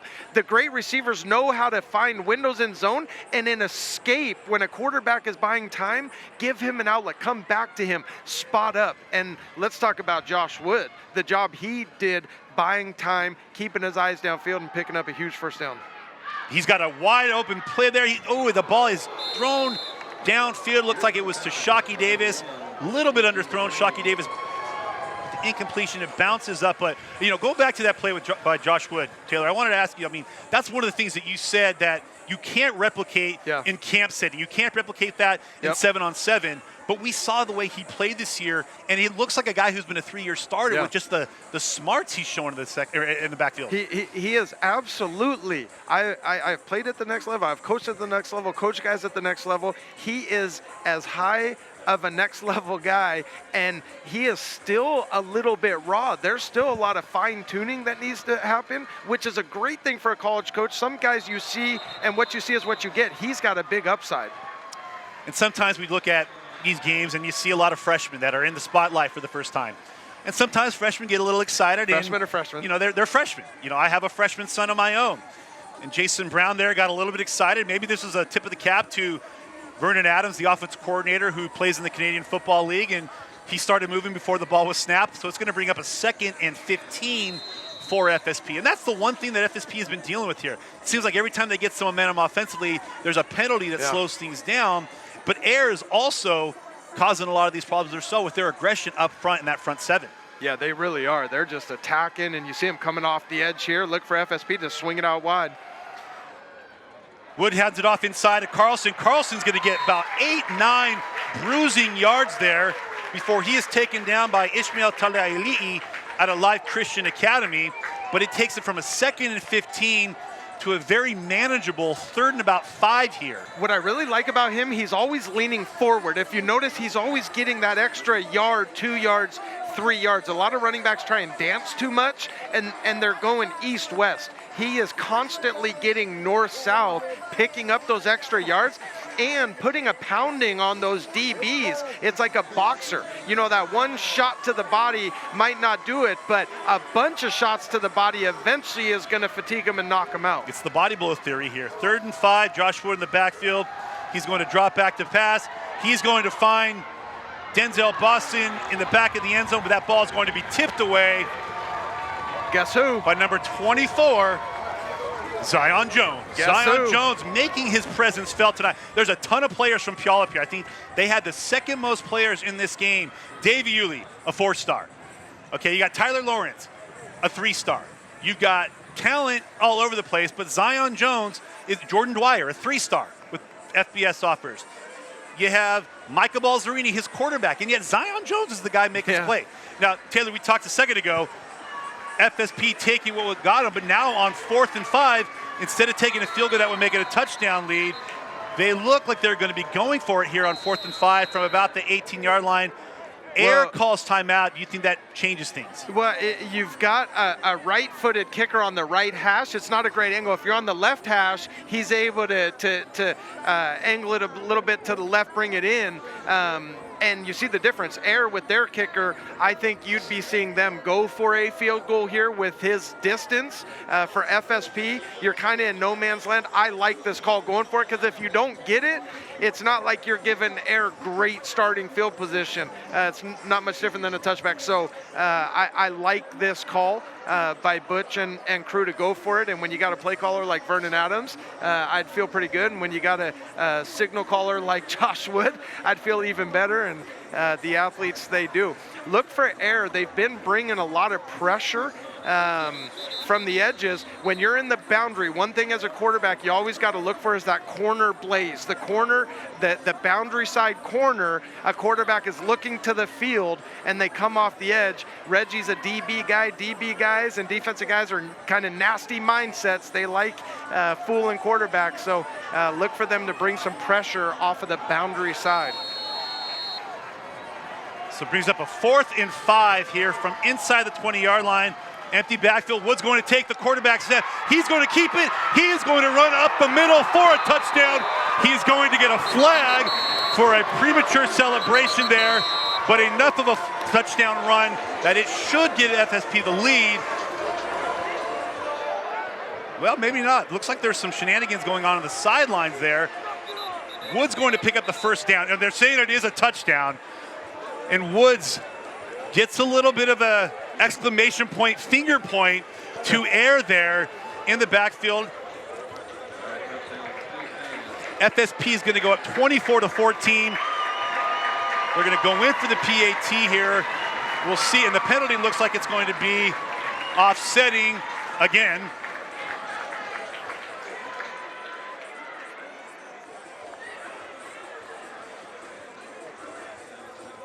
(24-14). What a run by Josh Wood. What a play call. Yeah, how about that play call? That was designed. You called it. That was designed, and they've seen it where Heir has manned up on the outside and been bringing pressure. That middle is vulnerable, and they get a QB going.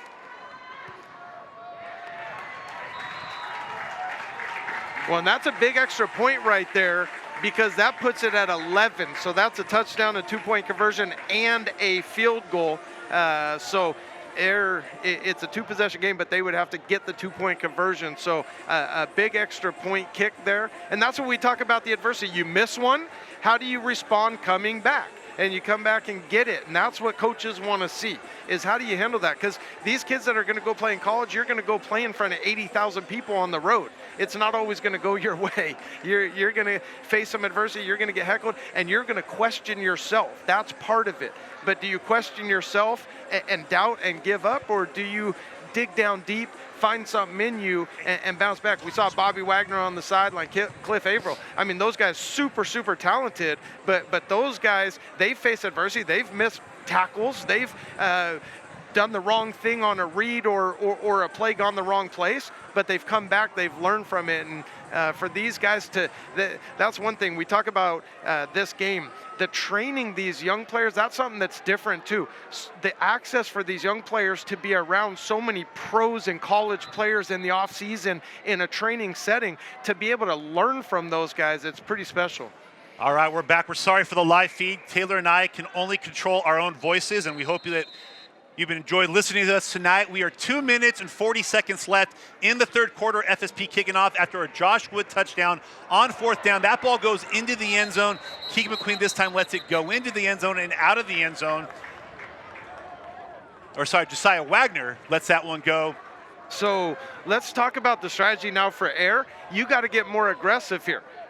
You know, you're down 11. There's still a lot of game time, but right now, FSP, it just feels like the momentum is all on their side. They just feel like things are going their way. You see them getting a little bit more pep in their step. For Heir, you're going to have to make some plays here. Offensively, you're going to have to stretch the field, stretch the ball downfield. You're going to have to make some plays in the passing game, get some chunk yardage, and try and get some confidence. We apologize for the technical difficulties. There is a nasty win here at the stadium at Chief Leshy School. And Micah Balzerini comes in at quarterback on the 1st down, throws a dart to Julian Mason. And I'll tell you what, that's what Heir definitely needed to start this drive. Gets the ball out across to 35-yard line to about the 39-yard line. And Balzerini, who had one early drive in the second quarter. Now, this is the first time that Heir's offense has been on the field in the second half, and FSP's defense has been on the field in the second half. Yeah, and again, we talked about on the defensive side of the ball, Colin Zion. How about Juice? Juice Mason, offensively for Heir, has been the superstar tonight, and he's really kept them in this game offensively. Been a good night for the SPSL, one of the most competitive leagues in the state. Played one of the earlier schedules in the state, so these guys are well rested. But speaking of well rested, this FSP defense just coming back on the field for the first time since about 3 minutes were left in the second quarter. FSP scored to end the first half. Got the opening kickoff in the second half. You're just now getting back with us. Scored on a field goal before the camera went out. On the ensuing kickoff, Heir fielded the ball, went back into the end zone. A safety was called. Now FSP scored on a fourth down call. Josh Wood with the touchdown run. Now Heir has the ball. The 41-yard line. Balzerini at quarterback, and he throws that ball up in the air, and it's tipped and knocked down before anybody can get it. I think that may have been number 34, Dallas Daly here. We'll see. And this is what defensive linemen are taught to do. You're trying to get to the quarterback, but if you can't get to him, try and time the throw and get your hands up and bat it down or force him to alter his throwing angle to find the throwing lane. Nice job. Taylor, there's a big third down coming up. The stadium is now rocking. Where we're standing is starting to vibrate. Third and about 8 for Heir. Just over a minute left in the third quarter, trailing by 11. Michael Balzerini, single back in the backfield is Josiah Wagner. Balzerini takes the snap, drops back to throw, and he is going to go down. He is taken down by Tua Talai'i out of Lincoln High School. Tua is one of those players that I got a chance to see him in January at a camp. Early in the camp, he hurt his knee, thought the worst. Was able to come back, play this season for Lincoln, and tonight he had the tip on the previous play, and now he gets Balzerini for a sack, and now Heir is going to be forced to punt. Wyatt Redding will drop back to punt. Looks like Wesley Garrett, who's had a couple of big returns tonight, both at punt returns and kick returns, back to field it. Heir FSP, with a 25-14 lead with a little over 30 seconds left in the third quarter. And I'll tell you what, as somebody who broadcasted a lot of Bellevue games like you did over the years, Butch Gontroff in the fourth quarter. You don't want to be on the other sideline. Garrett fields it at about the 33, but his knee went down as he fields it, and wisely the refs blow the whistle. So FSP is going to take over at the 33-yard line, up by 11, 14 seconds left in the third quarter. Now, what I will say about Butch is there's not been many times where he's gone into the fourth quarter with only an 11-point lead. Yeah, right, and I think he likes being on this side of it, having the lead, and his previous Bellevue days, they'd just be running out the clock. And now we're seeing, is this Jake Skockle coming in for FSP? Now this is the top freshman quarterback in the state of Washington. Very, very, very talented. This is a tough situation to come into. You've been watching the game all night. You've just been waiting for your turn. You started questioning, am I going to get my turn? Now you get it. You've got a lead, so you feel good about that. But you don't want to do anything to allow Heir to get back in this game. So look for them to give them something conservative here. A quick read, a quick throw. And what do you do when you're thrown in as a freshman in a crucial situation? You throw it to a guy you threw the ball a lot to, his teammate at Emerald Ridge High School, Andrew Boston. We are headed to the fourth quarter here at Chief Leschi School in Puyallup.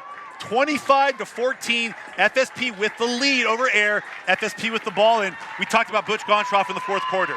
We talked about Vernon Adams play calling. We talked about Reggie Jones, DB Island.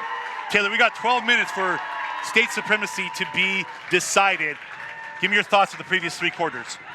Well, it's been everything we thought it was going to be. Just the talent on this field, the atmosphere, how exciting this is. I mean, this game is here to stay. I can tell you, whether you like this or not, it's here to stay. It's pretty special, and it's just going to get bigger and better. But you mentioned bragging rights. I'll tell you, I've been part of the Civil War, the Oregon-State game, the Apple Cup, Washington State. I'm telling you, the bragging rights that are going to be on the line for the year might be bigger than those two between FSP and Heir. The rivalry is so deep. These programs, both phenomenal programs, great kids in it, but there is a lot of talk, and on social media we've seen it. There's been a lot of back and forth, and I imagine after the game the winner is going to have a lot to say on social media. Oh yeah, well if you missed part of the third quarter, we apologize again for the stream. There's a pretty big win here in Puyallup that knocked the feed out for a little bit, but we are back here for the fourth quarter.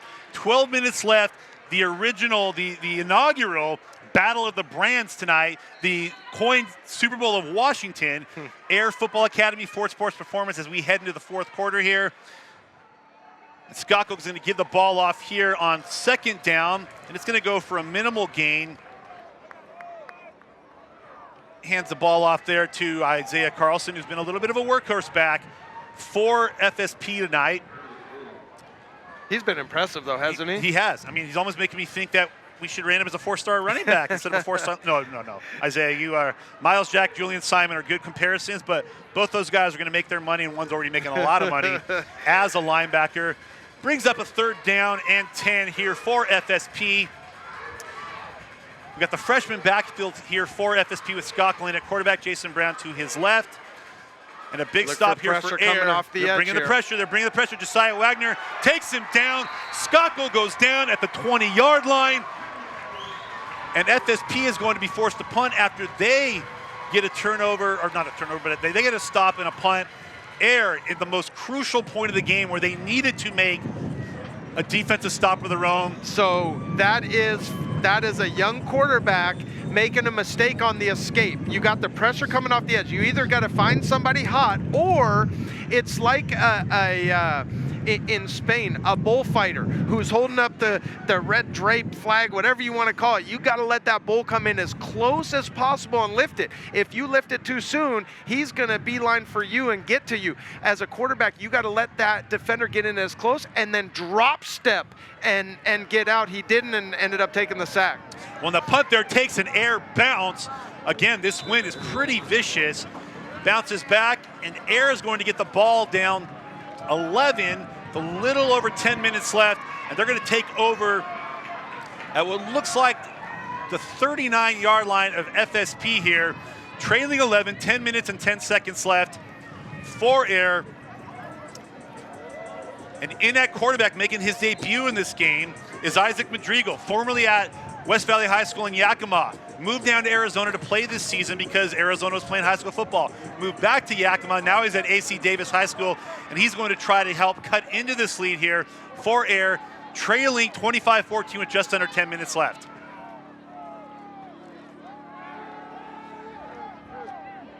Madrigal goes over and he's got a man open, Julian Mason, who's found a way to get open, but just over the outstretched hands of Julian Mason on that is really hard for a quarterback to come in cold off the bench and throw something intermediate or deep across the middle, because your adrenaline's going. If you get a little too much on it, when you throw across the middle, if it's high, that means it's getting tipped or it's overthrown, and there's DBs behind. Heir very fortunate not to have thrown an interception there, and now they kind of put themselves in a hole where it looks like they're probably going to have to throw on second down and third down. Single back here from Madrigal is in the shotgun. He's going to hand it off there to Josiah Wagner, who's going to pick up all of those yards and then some, but we may have this play coming back.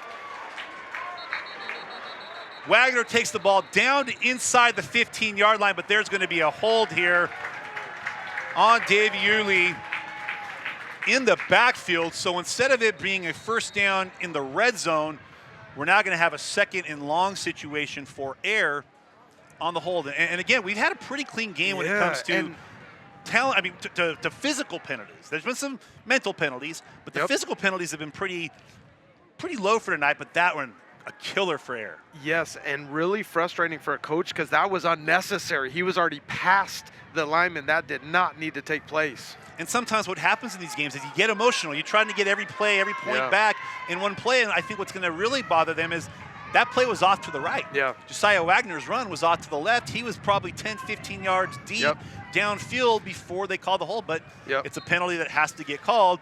And it's now going to bring up 2nd and 20 here for Heir, trailing 11 with 9 minutes and 26 seconds left. Ball is now at the FSP 47-yard line. And 2nd and 20 situation. On this, I think you're really looking at just trying to get a chunk to get yourself in a 3rd and manageable. You know, if you could take a home run shot, great, but something like a comeback. Ooh, and that ball knocked down on a blitz. It looks like that was number 8, Drew Carter. Maybe not. Or number 6, Isaiah Ward. And we had his uncle on a little earlier, Bobby Wagner. There you Isaiah go. Ward, one of the players from the state of California who came up, but he's been training at FSP for a couple years. His film just got out about 2 weeks ago. No offers. In the matter of about a week, Pac-12 offers came in. Mountain West offers came in. Schools do not want to make the same mistake. Now, I'll admit, I'll take an L on Bobby Wagner. When he was coming out, he was a hooper. Didn't do it. There was no 7-on-7 back then. There was very few camps. We didn't know much about him. He was a 2-star, and he's making me look bad every single Pro Bowl. His nephew Isaiah coming in, making the deflection there, brings up a 3rd down and 20 with 9 minutes and 7 seconds left. Isaiah Ward with a handful of offers, including one from Utah State, where I'm sure they would love Lightning to strike twice. The problem is, when Bobby Wagner's being recruited, Utah State was recruiting against Utah State. Now they got to recruit against the Pac-12 and the Mountain West. That's tough. Maybe family ties will weigh strong. Well, we talked about getting a chunky yardage on 2nd down. Now you got to, or else you are in a punting situation. If you can get about 8 to 10 yards, you give yourself a chance on 4th downs. And that Heir's just going to go back off tackle there, and there is not going to be many yards gained there for Josiah Wagner. After the big run and the penalty to bring it back, he is taken down by Ruben Leatua from West Seattle, a player that Tracy Ford kept saying all week, hey, not a lot of people know about him out of West Seattle, but keep an eye on him. And there he is with a huge, crucial play on 3rd and long, 3rd and 20. Wagner gets about 6 yards on that. And you know who right there? Marcus Griffin. Ryan Clary and Marcus Griffin for FSP. That's changed so much too. You know, player personnel departments. It's like FSP has their own player personnel department. You got Ryan Clary and Marcus Griffin and Keenan Curran and all of this staff in the lab. They call it the lab, and they're looking at film. Talking to Tracy this week, there's players in this program that their staff saw a basketball highlight film.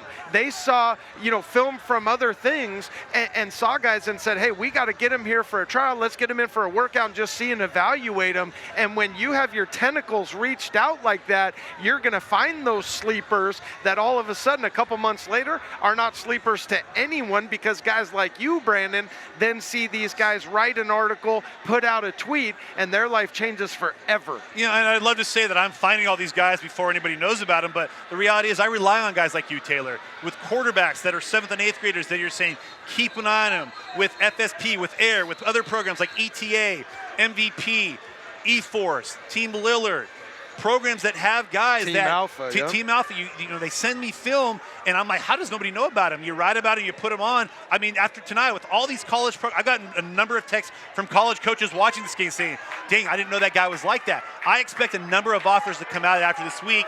But first things first, it's a 4th and 14 for Heir. They are at the FSP 44-yard line. 4th and long. Madrigal's going to go deep. He has got Jordan Dwyer wide, and Dwyer can't come up with it. And it's going to be a turnover on downs. Tristan Dunn on the coverage there, and it's going to be a penalty on top of that. So it's after the play. It's going to be an unsportsmanlike conduct on FSP there. We talked about Vernon Adams calling plays. How about this play call? I mean, that is wide open. That is wide open. Now, that's a little bit of a busted coverage on that down and distance to give that up, but a great play design and great play call. It was a good throw. It wasn't a great throw leading him, keeping it more on the line, but it got there. You got to catch that ball, especially in that circumstance. You know, I don't want to pick on Stephen Mars here, so I'm not going to, but with a lot of the Grant Kapowsin guys getting publicity, Josh Wood scores a touchdown. Julian Mason scores a touchdown. Curtis and Hunter Hill have been in the backfield, it seems like, a number of plays. Stephen Mars wanted in on that action. He's going to get flagged for the unsportsmanlike conduct on that. But again, this is where the emotions really start to come out again. You now realize you're less than 8.5 minutes away from a potential win. You're up by 11. You just get a 4th down stop. You get a 4th down stop on a guy that you play in your same league. Tristan Dunn, also part of the SPSL, on the coverage there. So we're going to go with Jake Skockle here. It looks like FSP is going back with Skockle in, getting his 2nd series of the game. After kind of a weird series with the way the quarter ended in the 3rd quarter, he's going to hand it off. Ball's going to go out to Jaden Lamar. Jaden Lamar is going to break a tackle, get out to the 36-yard line. He is taken down by Josiah Wagner. That's where Josiah Wagner, we've seen him in coverage. He's physical. Did you see him pursue up to that and make the tackle? Look at that. That speed. You can't teach that. That speed, that is what college coaches, you're going to find a place on a roster and impact a program when you bring that kind of speed and athleticism to the table. Well, not only that, he's played a lot of offense tonight. So he's a player that has been playing a lot of snaps on both sides of the ball. With all this depth, he's one of the best two-way players in the state. Skockle's going to hand it back off. He's going to give it to Lamar. Lamar's going to cut upfield, break a couple tackles, get across midfield, down to about the 47-yard line where he's going to be taken down by Kiki McQueen, but a 1st down for FSP. And again, this isn't a Butch Gontroff stand account, but we've had a lot of Novembers and Decembers where Butch Gontroff was calling plays at the end of games, and maybe it's Vernon Adams, but with Butch Gontroff, the head coach there, I have a feeling we're going to see a lot of ball control here for FSP.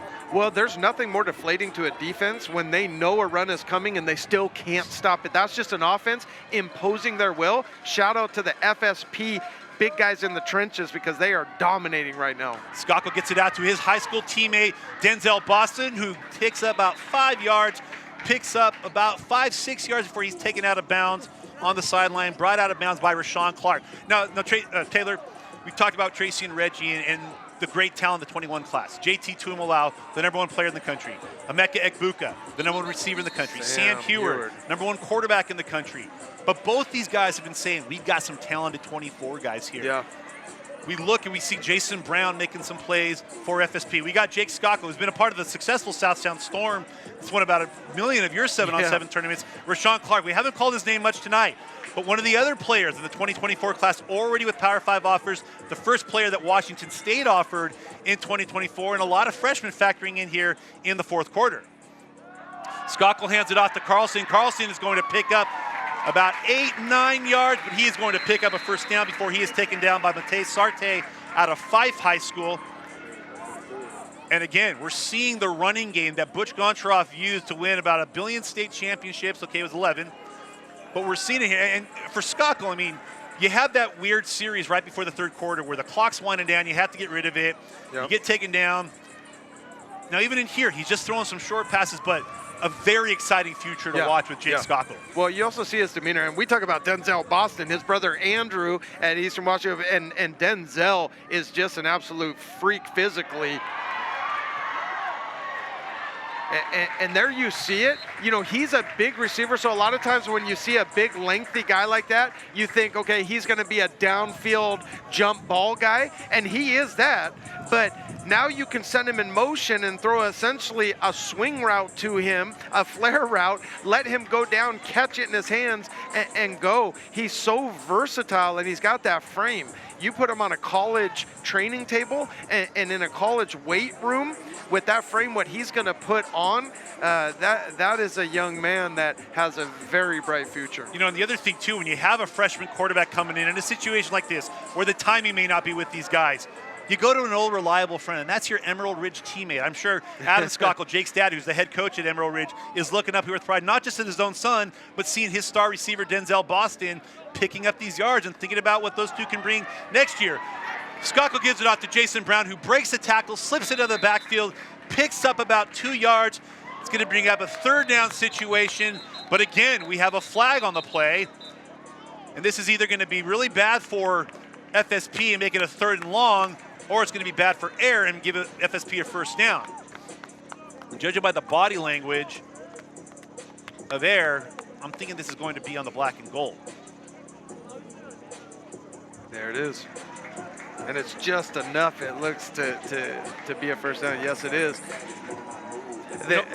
Let me talk about the Heir defense. These guys are flying around. Now some guys have over pursued and run by guys, but you're seeing just how hard they're playing, the speed, the athletic ability, and there you see the stats for Denzel Boston. When you're putting up those kind of numbers against the DBs he is in a game and atmosphere and stage like this, you got to walk away from the night saying, hey, college coaches, did you see what I just did? And that's with the 30-yard touchdown getting taken off the board here. Skockle in the backfield, first down from about the 12-yard line. He hands it off to Jason Brown, who won't go down. He's finally whistled down. I'm sorry, Isaiah Carlson, who's going to pick up about 8 yards on that. Maybe not. They're only getting about 4 yards, but it was about 8 by the time he finally went down. And that's what I think we're going to see for these next 4.5 minutes with FSP with the ball. You're just going to see them continuing to run. This is a Butch Goncharoff offense. No need to get cute, no need to throw. I'm sure Jake Skockle would love to get a touchdown toss in here. Well, and this is where you got to be very cautious, though. You know, go ask Oregon how it worked against Stanford a couple years ago. Anything can happen, so you can't let your guard down. Even though you feel great about the score, your drive, what you're doing, you've got to stay locked and loaded at all times, every play, because the smallest little mistake could get Heir back in this game. Little over 4 minutes left here in the fourth quarter. FSP with the ball with an 11-point lead. Down to the 10-yard line. It's going to bring up a 2nd and 6 situation. Skockle's going split backs. Isaiah Carlson, Jason Brown in the backfield. He's going to hand it off to Brown. Brown's going to take it up the middle, spin off a couple of tackles, pick up about 4 before he is brought down by Michael Westbrook. And Michael Westbrook's another kid that we've said his name quite a bit tonight. He can play safety. He can play linebacker. His dad was part of those Great Lakes teams under Coach Dave Miller. A lot of second-generation guys that you played against their dads. You grew up against their dads. Well, his dad is a great coach, too. You watch him in the 7-on circuit and in tackle football. Him, Rob Mason, Juice's dad. Those guys are unbelievable coaches, but also mentors of these young men, because not every kid, most kids aren't going to the NFL. They do a great job of raising kids, showing them how to be great young men, and teaching them about life, and I respect them both immensely for that. Skockle with the handoff. He's going to give it to Isaiah Carlson, who's nearly brought down in the backfield before he goes down. Looks like it's going to be about a 2-yard loss. Looks like one of the Hill brothers on there. One's wearing 59, one's wearing 50, but all you see is sleeveless and wristbandless arms and a 50, so I can't tell which one it is. FSP is content to let some clock drip off here, holding an 11-point lead, 2 minutes and 41 seconds and counting. I think we're going to see is a timeout here. Now, Taylor, if you're FSP, we may be over-strategizing this. You have an 11-point lead. A field goal makes it a 2-touchdown game. A first down probably gives you a chance to go up 32-14, 31-14. Makes it a 3-possession game. Yeah. We've seen crazier things happen here. But I think Butch Goncharoff is going to take the creativity out of this and go with a field goal attempt here. 25-14 with a little over 2 minutes left. FSP has been able to really control the tempo in the second half. They control the clock in the second half. Taylor, this is something you said before this game, that the line of scrimmage is really going to be the key. And it was for Heir in the first half, but the second half, FSP's offensive line's taken over. Well, that's what you love, is you love seeing the adjustments at halftime that a coaching staff makes, and you also see the adjustment that players make. Now they've gone against the opponent. They've seen, what their techniques are, what they're trying to do against them, and it looks like the FSP line just kind of figured it out, and they've been really clicking. And then you add on top of that the talent of the running backs behind going at them. And then we've seen the QB play. Skockle's come in and controlled it well, but with Josh Wood and Jabari Johnson, they're just difference makers. I mean, that's almost a cheat code when you have guys like that. All right, James Yoon is here in to attempt what looks like to be 22-yard field goal. Trying to give FSP a 2-touchdown lead, and Yoon's kick is up, and it is good. And it is now 28-14. FSP with 1 minute and 58 seconds left. FSP with a 2-touchdown lead. 2 minutes here for Heir. Now, here's the thing with these games. You want to get your guys as much time as possible. Isaac Rodrigo saw one series earlier in this quarter. Dempsey James was taking him dancing those first quarter and a half. We haven't seen Dempsey James since then.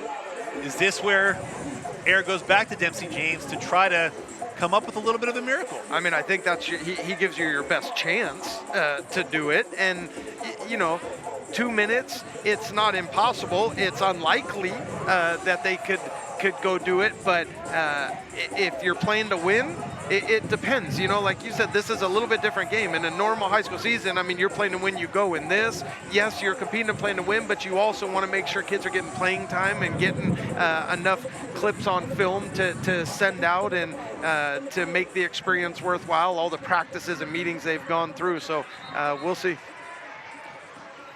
So FSP is about to kick off here with a 2-touchdown lead, less than 2 minutes to go in the game, up 28-14.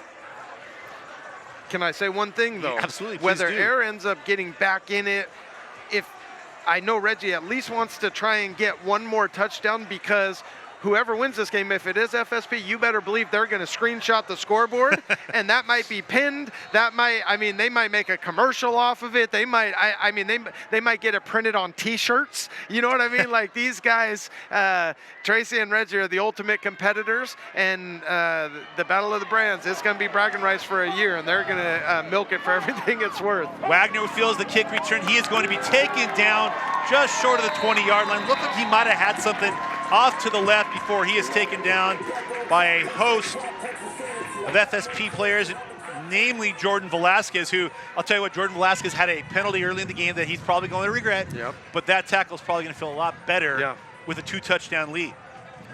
Yeah, definitely. And we talked about it, again, for these kids, you know, in a heavyweight fight, the other guy's in the ring for a reason too. So yes, you're going to get in some shots. He's going to get in some shots. You just, in a game like this, when you're playing a good opponent, they're going to make plays. You're going to make plays. You're going to make mistakes through the course of a game. And it's how you respond to it and how you come back from it. And we've seen kids on both teams tonight bounce back. And you love to see that, because ultimately, even though one of these teams is going to win tonight, all of these kids have won tonight with the film they're going to be able to get put out and what they've done and the benchmark they have now set for this state and region moving forward. When we talk about when Twitter is going to explode, I'm hoping it's exploding with offers. And there's an interception there, picked off by number 52, and he is into the end zone. That looked like that was Devin Beeson. No, wait. That couldn't have been the long snapper. As a former high school long snapper, I'll take it, but I think that was number 52 on the interception.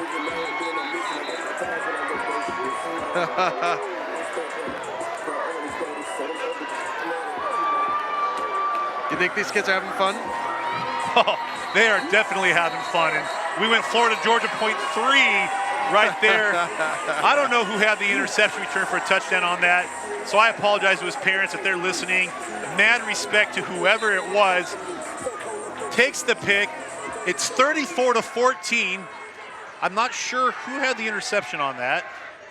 Again, I'm sure my Twitter will blow up here with somebody answering my question. Oh yeah, you're going to get that answer. Was that TJ? Oh, it was no, it wasn't. Couldn't have been TJ Crandall. That guy was about 20 pounds heavier, or 50 pounds heavier than TJ Crandall.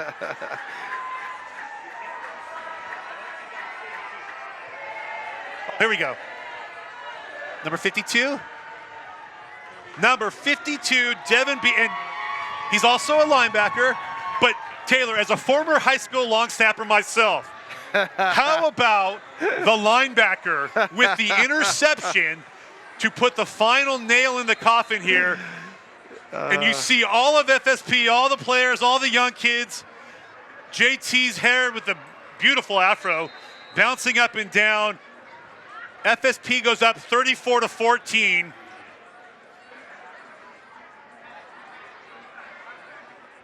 And at some point, we're going to get a PAT here. But give it up for Davin Beeson. You know, as a long snapper, your practices are mostly riding the Excite bike on the sideline, or I guess the exercise bike. We call it the Excite bike back in the day. playing all the different kind of games you can with the ball in a trash can. But Devin Beeson goes in there, drops into coverage. Madrigal trying to get as many points back as he can, and then Beeson with the return into the end zone. 34-14. FSP is going to kick a PAT at some point this evening.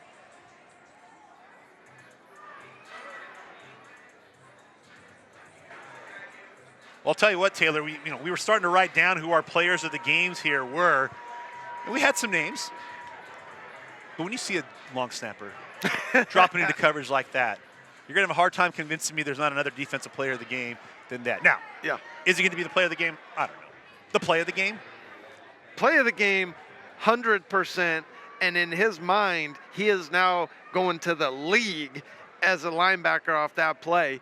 A lot of fun to see. I mean, so cool. And now he's going back out to snap the PAT. There you go. Maybe that's what took so long. They had to probably calm him down. Give him some oxygen. Give him some oxygen. All right, James Yoon is in here to try to tack on one more point for a 35-14 lead, and he's going to put it through. FSP takes a 35-14 lead with a minute and a half left. So, barring a miracle, and we've seen crazier things happen. I covered the UCLA-Washington State game a couple years where I think Washington State had like a 97-point lead and UCLA rallied to win. Don't know that we're going to see that, but I'm going to pick my two players of the game. I'm going to pick one for offense, one for defense. I'm going with Josh Wood on his very crucial fourth down run to put this game from a 4-point lead to an 11-point lead. I'm going with him as my offensive player of the game. My defensive player of the game is the guy who doesn't get nearly enough love at his own Puyallup High School, but I'm going with Zion Jones. Yeah, I agree with you, Zion. Defensively, offensively, I'm a QB, so you go Josh Wood. I mean, you're speaking to my heart, and I love the kid. We saw him in Northwest 9. We'll see him again this year. The only other offensive player I would say would potentially be Boston. The plays he made, the catches he made, and it wasn't just routine, hey, run this route, the ball's thrown to you. He was finding windows. He was, as QBs extend plays, a QB can extend the play, but if no one's open, he can't throw it. So you got to have receivers that can come back and bail him out, and that's really kind of like innate. I'm not sure how much you can really teach that. Coaches can work on that, but that ability for him to be able to do that is pretty awesome to see. All of those guys have won tonight. Those guys, the film they're going to be able to put out, and now it's not against marshmallow opponents where when we talk to college coaches, sometimes they go, I can't tell how good the guy is. His film looks great, but the opponents he's playing look like they're sixth graders. I mean, coaches, you offered these guys. There's 50 players in this game with FCS offers. 50 ranked players. These are the players that coaches have offered.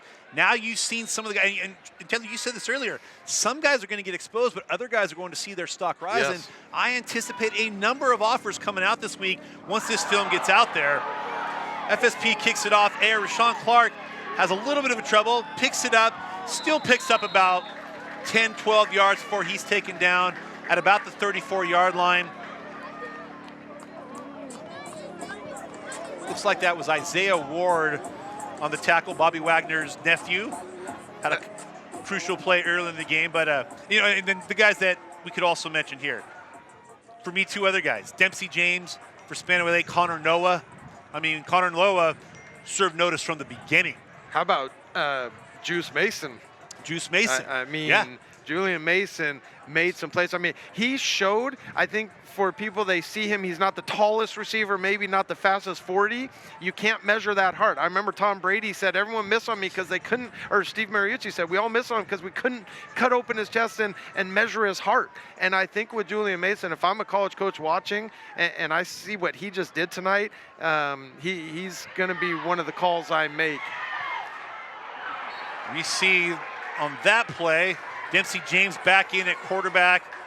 I like him too. I think his stock really went up this season. And this game tonight, he showed on a big stage He's another one extending plays, the arm strength. He throws a really nice ball. Him and Jabari throw two of the prettiest spirals and throws, and both have really quick releases. Watch this quick release here. And we get 2 more years of watching those two at Lincoln and Spanaway Lake against each other. James trying to avoid the pressure before he is taken down by Ryan King. I believe that was Ryan King on the tackle.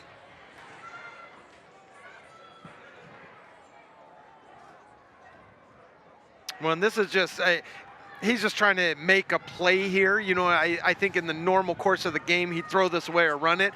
He knows they're in desperation mode, and that's why defenses love being in this situation. DN's just going to pin their ears back and come. DBs know that balls are going to be thrown up, and they're going to get some cheap interceptions. And it wasn't Ryan King on that. It was Connor Charlick from Sumner High School, another SPSL guy on the sack there.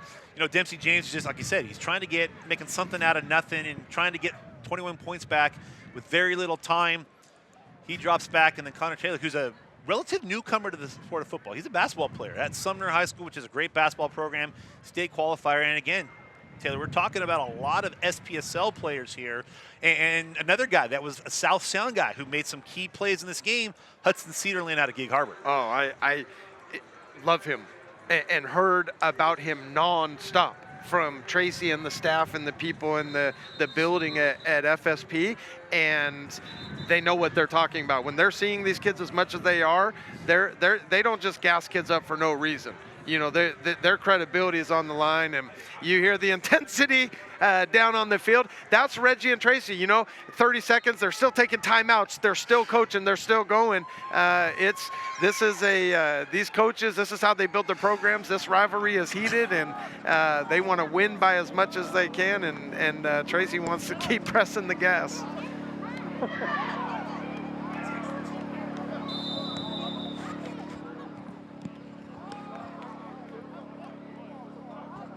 Things were getting pretty excited, so that music had to come in, and probably appropriately so.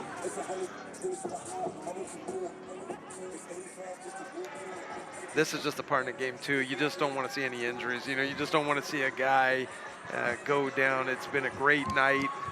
Fortunately, we've seen everyone get up after every play. For Heir, looks like you got to play maybe another one left. That's it.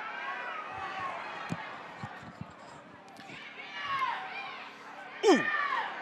Sorry, I got a little excited because I saw a nice little perfectly clean block that sprung it for the first down.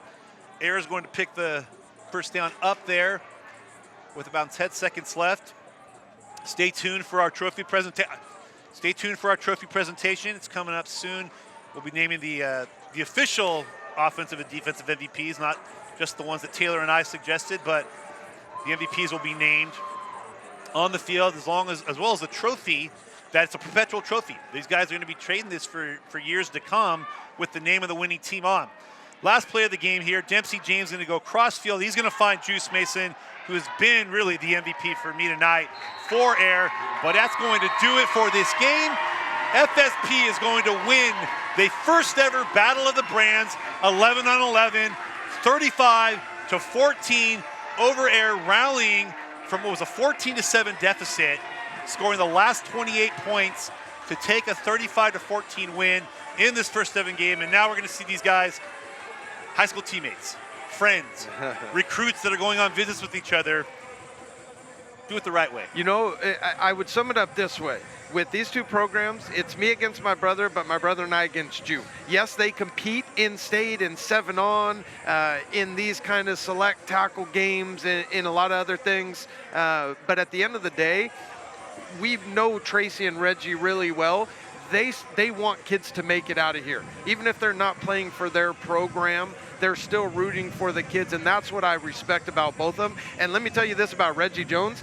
He's going to come back. Don't think that he's walking away with his tail tucked between his legs. I saw him in youth football. His son, they won a national championship this year at the 9U level, and they had lost to a Florida team, and there was a lot of banter going back and forth. Well, Reggie lined them up preseason next year. He's coming back, and he came back and said, hey, I learned what I needed to learn, what we need to do, and we're coming back. And you just missed it there. You see Reggie and Tracy embracing that. These two guys have a long history with each other. What people may not know is that these two guys were in the exact same recruiting class at the University of Idaho. Reggie out of Kent Meridian High School, Tracy out of Bellevue High School, went to Idaho together, then both transferred at the same time to Portland State. So these guys have known each other for a long time, and Taylor, you hit it on the head. They want these guys to get out. Yep. They want guys to have chances that maybe they weren't afforded 20 years ago. And you see it tonight. I mean, you see all the alums that came back. You see all the players that played for both these programs that came back, and they're here tonight to support their teams, to support it. But one of the greatest things that I saw this entire offseason was Emeka Egbuka, JT Tuimoloau, and Sam Hewitt. Two are FSP players. One's an Air player. And when the pandemic hit, those three guys would work out together because at the end of the day, they were representing the state of Washington. Yep. Okay, one's at the University of Washington, one's at Ohio State, one hasn't made a decision yet. But at the end of the day, those three guys are like, we represent Washington. Yep. I'm from Southern California. You're from the Pacific Northwest. I could say everything I want about Southern California, and California being the premier state just from a demographic, from a number standpoint. But you have been really pushing the Northwest stand-up for since Reggie and Tracy were in college. Yeah. To see this 10 to 12 to 15 years later, what does this mean to you? I mean, it's awesome. Like, I just throughout the night, I just kind of catch myself looking at all this, just taking it in. I mean, it's just a really cool thing to experience and to be part of in the first year, and to know where this is going and how big it's going to grow and what it's going to be, and how many kids' lives changed tonight, and how many kids' lives have changed as a result of being in these programs. And again, let me take a step back. It's not these programs are getting these kids out and not high school coaches. High school coaches are doing a great job too. It's not binary. It's not one or the other. Kids can have a great high school coaching program, but the high school coaching program aren't training these kids all off-season year-round. So if I'm a high school coach, I want to know my kids are at a great program being taught good things and training and doing things. And that's what these programs offer. Not all do it that way. You know, like any industry, there are some good, some bad, some great, some not great. But these are the two premier programs. That's why this game was featured. That's why it was highlighted and so much hype about it. And it lived up to the hype. The kids, the coaches, the fans. Let's talk about the fan bases, the parents, the loyalty. They are just, they buy into their program. They support it. They support their kids, but they support the other ones too. And that's what I love, is just to see everybody wanting the greater good for the kids in this region. As we look down on the field, you see both these teams, all the parents, all the families, fans, friends gathering around each of their teams. And again, Taylor, we talked about this at halftime. I mean, what a great night for football in the state of Washington. And in a year where we didn't have football in the fall, we didn't have any state champions named. We had a number of guys that were on teams that could have won state championships that didn't get a chance to win it. Yeah. And at the end of the day, these guys are going to want to go back to the Graham Kapausens and the Eastside Catholics and the Tumwaters and the Stillicums and just go back with their teammates and play. But for another night, in a weird year, they got a chance to play in front of fans. Yes. Something that they missed all spring. So awesome. And we've talked about different coaches. I want to mention one guy, Courtney Taylor for Heir. The best receiver, or one of the best receivers to ever come out of Auburn in the SEC, played in the NFL, played with the Seahawks, does a great job coaching in that Heir program. One of the best receiver coaches, if not the best receiver coach around. You see all the kids, you mentioned Emeka, came and trained with CT is what they call him, Courtney Taylor, and just wanted to give a shout out because he's another great coach, but a great person too, and I love to see him part of this because he's helped all of this build up to this moment as well. Another thing about Courtney, I mean, here's a guy who grew up in Georgia, played at Auburn, played in the SEC, played in the region where, it just means more. Comes up here, gets drafted by the Seahawks, plays in the Canadian League, but he stayed up here. He's training these guys because I think that shows you guys like Courtney that are from the South see the talent up here. He gets to train the #1 receiver in the country who he brought onto his 7-on-7 team 3 years ago when, I'll never forget, the first time I saw Emeka was at a Bravery 7-on-7 association at Wilson High School in Tacoma. Yeah. And I walked up to you and I said, TB, who's the kid in the gold shoes? Let me find out. He goes over, and I'd already seen this kid on film, but I didn't know who he was the first time seeing him in person. And Reggie comes up and says, that's the kid, Emeka Egbuka. I'm like, I know that kid. And The first time I got to see him in person was at one of the 7-on-7 events. And, we talked about that beginning of the Air. We've seen these guys in camps. We've seen them in 7-on-7. We've seen them in high school games. And you see him tonight. I mean, this is a game that was being streamed around the country. College coaches, I've been getting texts from college coaches all night watching this game, loving this game. And again, from a time where 10, 15 years ago, this was such a regionally recruited state to now being nationally recruited. And your events with these guys in 3rd, 4th, 5th, 6th grade, guys that are playing for FSP, for Air, for all these other teams, to now 6, 7 years later playing on a stage like this, just what a night. Yeah, absolutely incredible, and just happy for the region, happy for the kids, the coaches, the college coaches that got to watch and got to get this evaluation. There wasn't as many high school games. They didn't have spring ball to come see these kids. Last year, they didn't have summer camps. They didn't have campus visits. They couldn't even do unofficial. So it was just such a blank year, not just for the seniors, but the underclassmen who needed to get on radar. So this opportunity, whether people love the 7-on world or the club select world, like I said, it's here to stay. So don't be a dinosaur and just think it's going to go away. It's here. Right? It's here, and if we support things, you can move it in a good direction, and this is a great direction for it to go. And, one thing, Huff, we've talked about all this, and it's been really fun to be on the air with you tonight, and the job you do evaluating all these kids. You know their names, their background. You know what these kids eat for breakfast. It's amazing. But one of the billboards down there on the 10-yard line, we see the Avery Strong logo. We mentioned that cause and Avery and the foundation that's set up, and love that these programs support it and are part of it, and there's money from this going to the foundation as a result tonight. So just an incredible thing, and props to Tracy for really making that happen. Yeah, if you tuned in, you saw Taylor and I on camera. I'm sorry this is the face you saw, but you saw our ribbons, the pink and green. That is in honor of my daughter, Avery, the Avery Strong, Avery Huffman DIPG Foundation, which we established in 2016. And Taylor, there's been nobody in the country that's been more supportive of our cause than you. FSP, Air have won a number of Avery Strong tournaments, a number of Bravery Association tournaments, but this is a cause that's been near and dear to your heart for a number of years. In fact, you said the only way you would do this event is if our foundation at the Avery Strong, Avery Huffman DIPG Foundation was honored. And we walked in. My son, Avery's big brother, Kay, was our spotter tonight. We noticed those Avery Strong banners in both the end zones. I mean, I could tell you just as a parent, you want to see your kid out there and flourishing and playing sports. And, tonight you got an opportunity to have your son and your daughter come up and be a part of this. We had my son up here in the booth with us, and you look out here and you just see families. Yep. You see families with their kids and just the opportunity. And that's one of the things about FSP and the FSP family, the Air family, is that these guys are about the families first. And I can say from my own family, I've seen it firsthand from both Tracy and Reggie, the support. And so that means a lot to me too. We're going to toss it back down to the field to Tracy Ford and Butch Goncharoff, who once again wins another football game in the state of Washington. What an incredible first battle of the brands, Air versus FSP. FSP came out victorious. With me is the winning program. You have head coach Bush here and Tracy Ford, owner of FSP. What did you tell your team going to the locker room when you were down at half to really turn this program around and get them to pull out such a huge and important win for this team? I think it was just calm down. Emotions were there. We were making mistakes. They're a good program. They did a good job, but Tracy led the deal at halftime and got him going. And once we just kind of calmed down, settled down, we were fine. So not panic, I guess. Tracy, I have to ask, how did that bath feel? I'm glad it wasn't a red Gatorade. That wasn't good. They were kind enough to give you the clear stuff. Yeah. So Trace, all right.